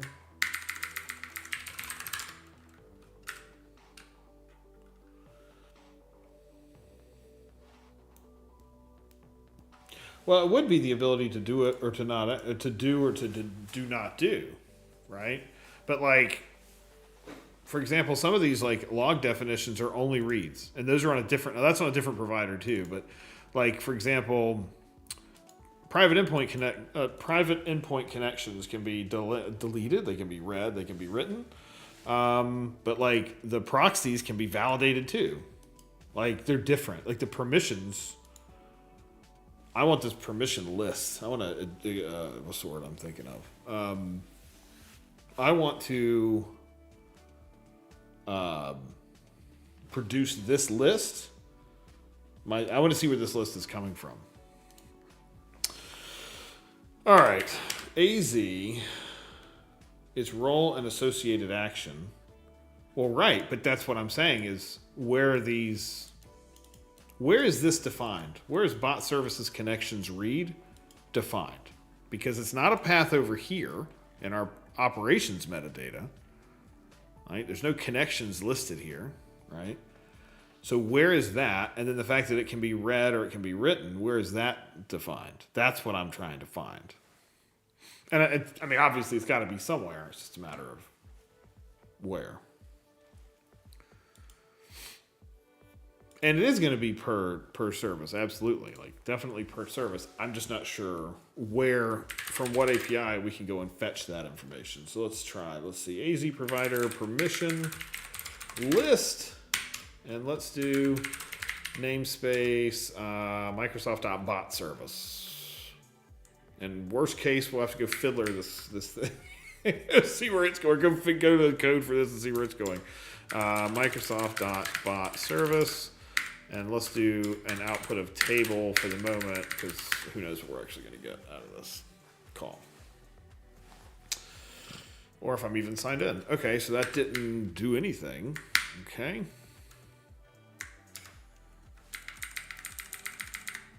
Let's see. Let's make sure I'm actually signed in. Let me make sure I'm on the right account. Okay. Nothing there. Maybe bot service is a bad one to use as an example. Okay, here we go. Okay. So bot services, if we look at the permissions, okay. App ID, managed by role definition, okay. The bot service role. And the actions that it has are these. Okay.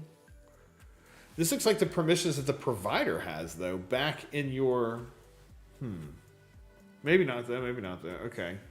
So bot service CMEK role. Customer managed encryption key role, maybe, is what I'm guessing that's for. Okay. Bot token service role. Bot services read is in the... whatever this role definition is, composer.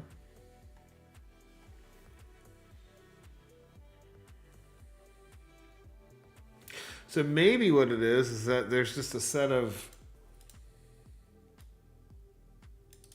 I mean, obviously you can read and write an action. In the case of check access, something like an execute, right? So I wonder if that's it. Wonder if there's just a set of verbs, and those verbs are constant, and the verbs themselves are never outlined, right?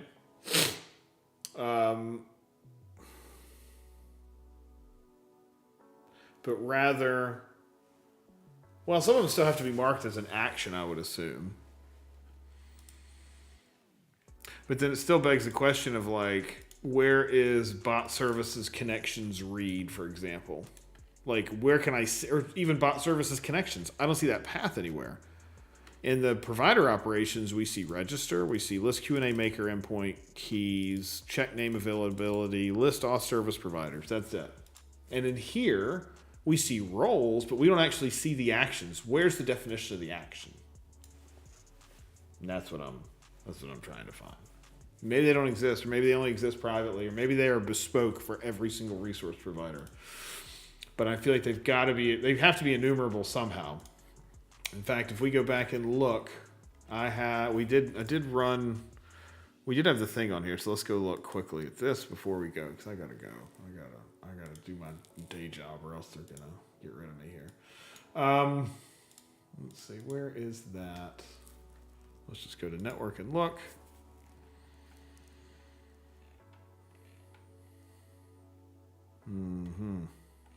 Oops. No, that's marketplace. Okay, don't want that.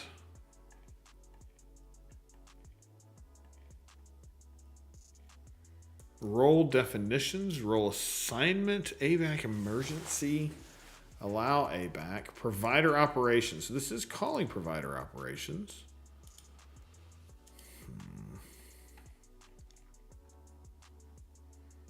Let me get back to my window, wherever my Azure window is. Where did it go? No, it wasn't that one. I'm not sure where my Azure portal window is now.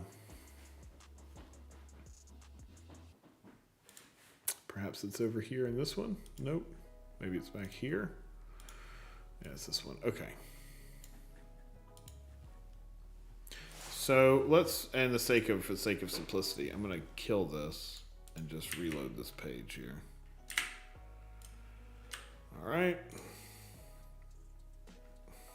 Bunch of stuff loading up. Create a custom role. So it looks like we call some things here. We'll call this a role. Start from scratch. That's fine. Add permissions. Okay. And so, I don't know. Data. Where's the one we've been working on? Bot service. Bot services resource provider. So we've got all these permissions that are listed here, right? So let's pause this for a sec. And let's stick to our fetches only. So where are these coming from? ARM endpoint prefix. Get early auth tokens, cool. These are all JavaScripts for various things. Okay, extensions. Blah, blah, blah, blah, blah. Okay. Role definitions. Okay. So it goes and gets the role definitions. Okay. Oh my. API management. This is for a certain role. Okay. So a var cluster creator. Then we go get some provider operations. And we expand on resource types. Okay. When we expand on resource types, what do we get back? Oh, it's evicted from the cache. Well, let's copy and do this over here in here so we can see it. And then we'll just pipe it over to JQ. Everybody's got a nice little access token now. It's fun.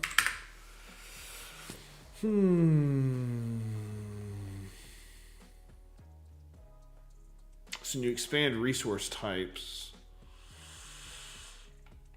I guess. Oh, okay. Hold up. So this might maybe we have to expand. What were they expanding on? This was expanding on resource types.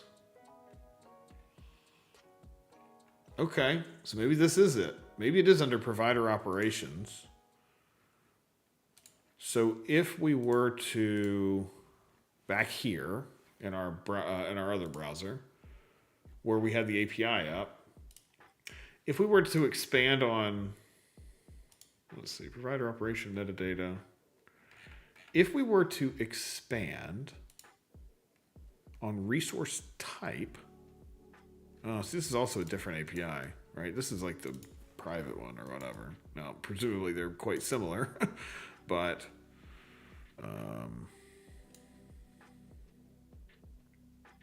provider operations expand resource types. So let's do our list. And let's do an expand on resource types and we'll see what we get. Come on.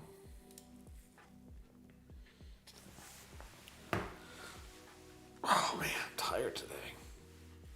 Oh, okay.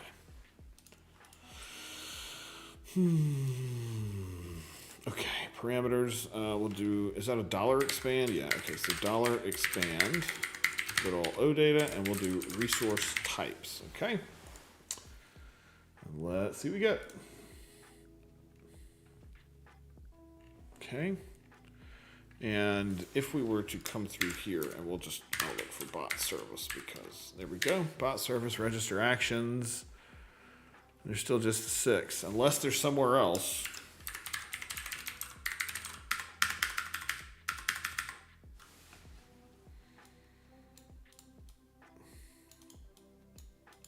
Yeah, so there's just this one chunk here. Conversely, the portal API,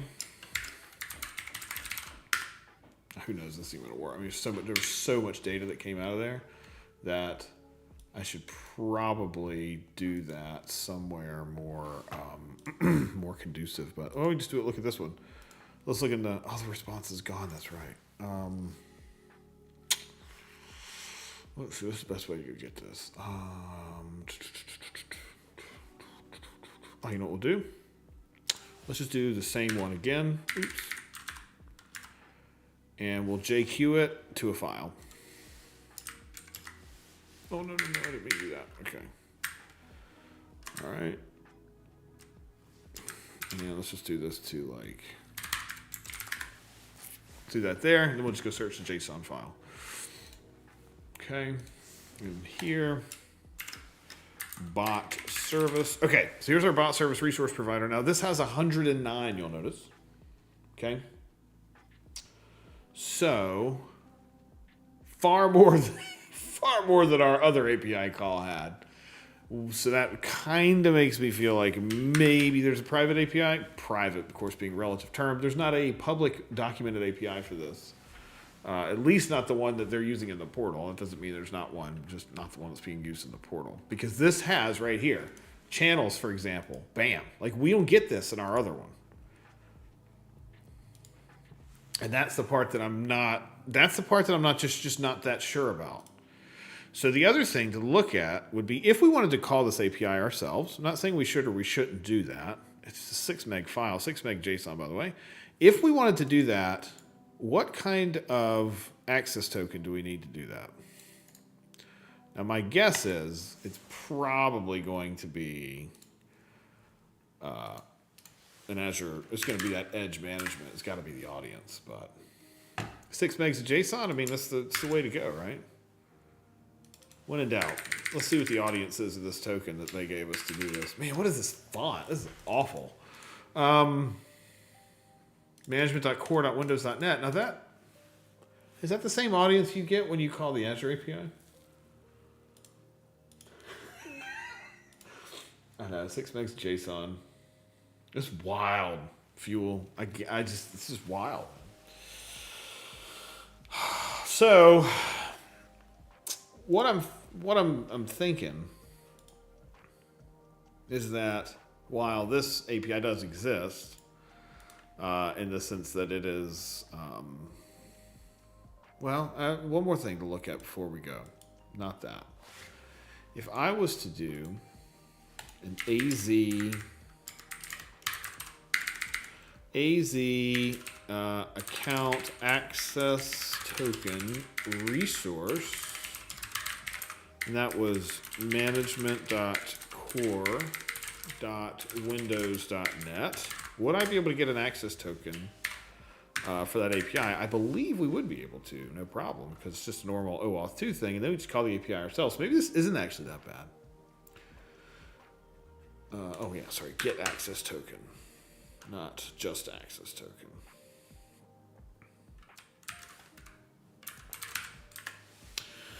The game pitfall. Oh, there's an access token that you can all go copy that's probably going to be valid for the next, I don't know.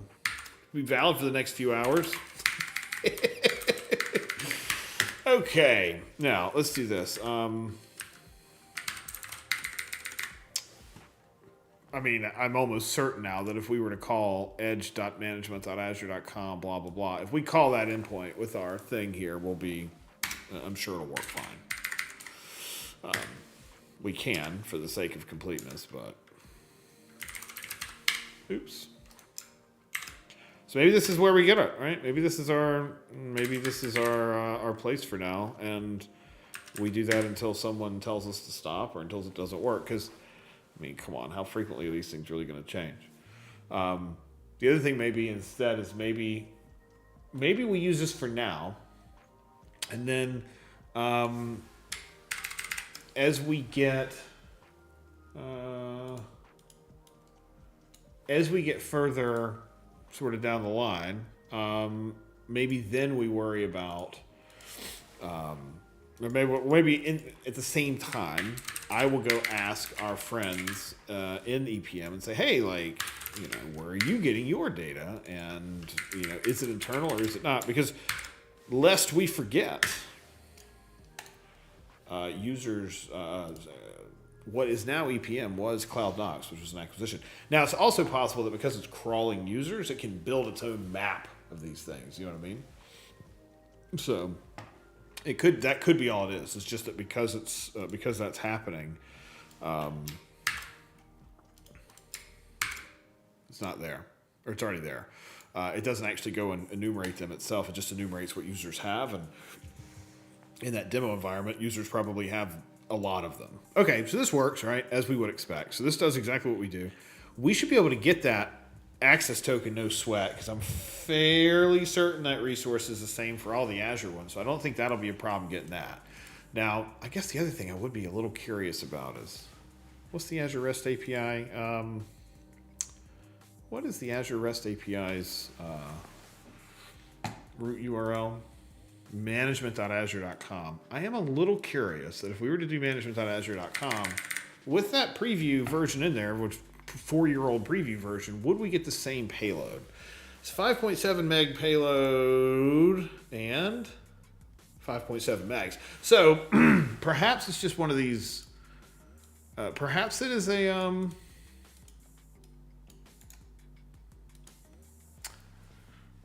I wonder what this version is. Because this version's, 5 years old now, right? Azure REST API.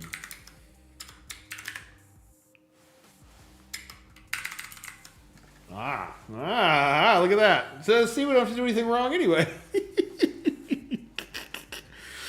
Okay. Role assignment validation. Now, in fact, we can maybe even use it later when I look at here. Here we go. Okay. Oh, sorry. Which one were we just using? We're using 2018. We're using a very old one. Let's see. These are data actions. 2018-0101. Here's our Swagger spec. Release notes.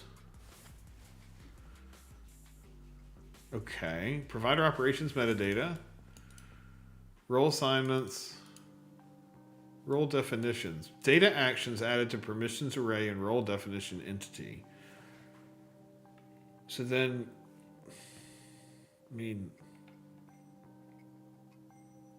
I wonder. I almost wonder now if it's. Is this one of these things where, like, it was here for a while and then it got yanked?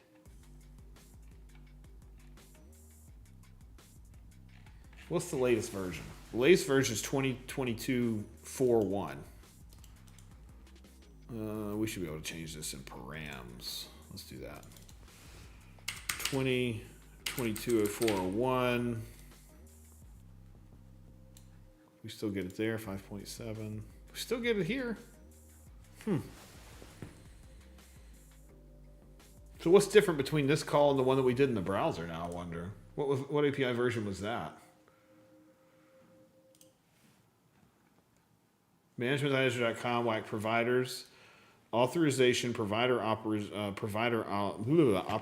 API version. Okay, expand the values, but there's no value in here, right? For bot service, for example. Operations. I'm gonna look at the two and we'll just see what's different, if anything. So there's registration. Actually, there are those, right? So those are there, but then there's this resource types. So resource types is just hanging off the end. So if we included expand resource types in here, which we did, then we would assume we would get those, but it just doesn't look like we did. Maybe because here's our URL, right? That all looks okay. And if we look at the request preview.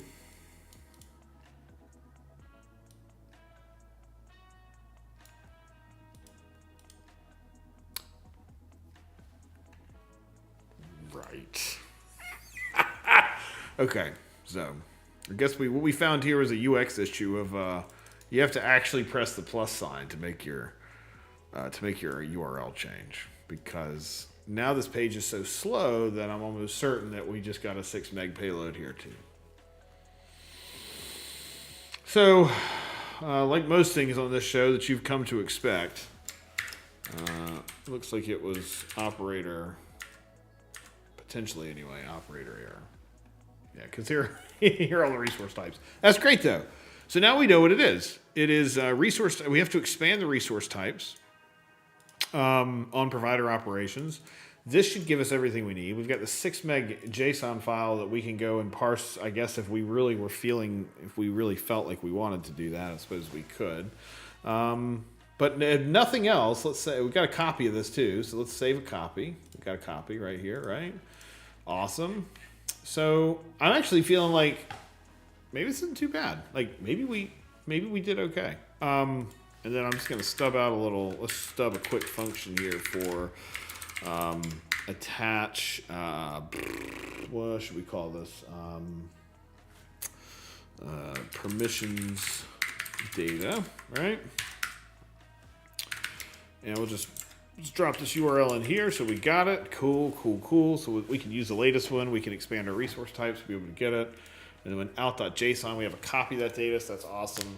So I think because it's so large, I don't think we probably want to inject a different one for each one of those. Or we could try that. I guess we could try and see.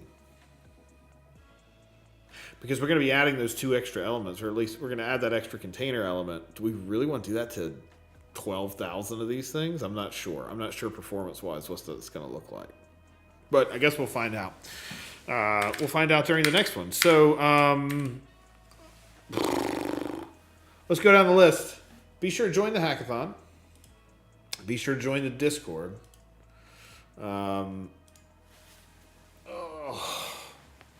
Let me get this out of the way here so you can actually see that. 425.show whack EPM hackathon. That is the EPM hackathon that's going on right now. Go sign up. All the links to Discord and everything else are also there. So feel free to, of course, we want you to sign up for our Discord. You can ask questions, get help from other people like you in our community. Join our community. We try to have fun and try to have a good time, etc. We're going to come back on this Thursday. Next Tuesday, Shannon's got some other friends that are going to be coming on, which will be good. And the following Thursday, we're gonna keep riding the source, I guess, until we do our submission on the 31st, which will be, I think, the last Thursday of the month. Oh no, sorry, it is 2 weeks from today. So we got 2 weeks left to get this thing wrapped up and submitted. So we're gonna try to do that. For now, I need some suggestions on who we should go raid. So who do we want to go raid today, friends? You're going to have to tell me because doesn't look like a lot of the folks that I'm following are streaming today. So we got to find someone who we want to raid today. So what do you think? We got let me see. Open up a new window here. We can go see who else is streaming. Well, what are you all thinking? We can go to Mr. Lingsdorf. I don't think our friend Jeff's, oddly enough, amazingly, Mr. Fritz is not streaming today, which I'm a little surprised about because I feel like every single time I end up streaming, he is also streaming. Yeah, we don't really have a lot. We got RWX Round. We got Jay Lingsdorf. I guess we'll go over to Mr. Lingsdorf. Is there any objections? So I guess we'll go over there. We're going to start this raid. I'm going to get out of here. I will see all of you on Tuesday. Please come. I'll see you all on Thursday in 2 days. So come on back. We'll get our EPM stuff done. If you want to join this EPM team, be sure to let me know. You can ping me on Discord or whatever. This code's all up on GitHub, or will be, I guess, in just a little bit. It's got EPM Genius under the JPDA account. So let's go raid, and we're going to get out of here. And I guess until we see you again, see you Thursday later on.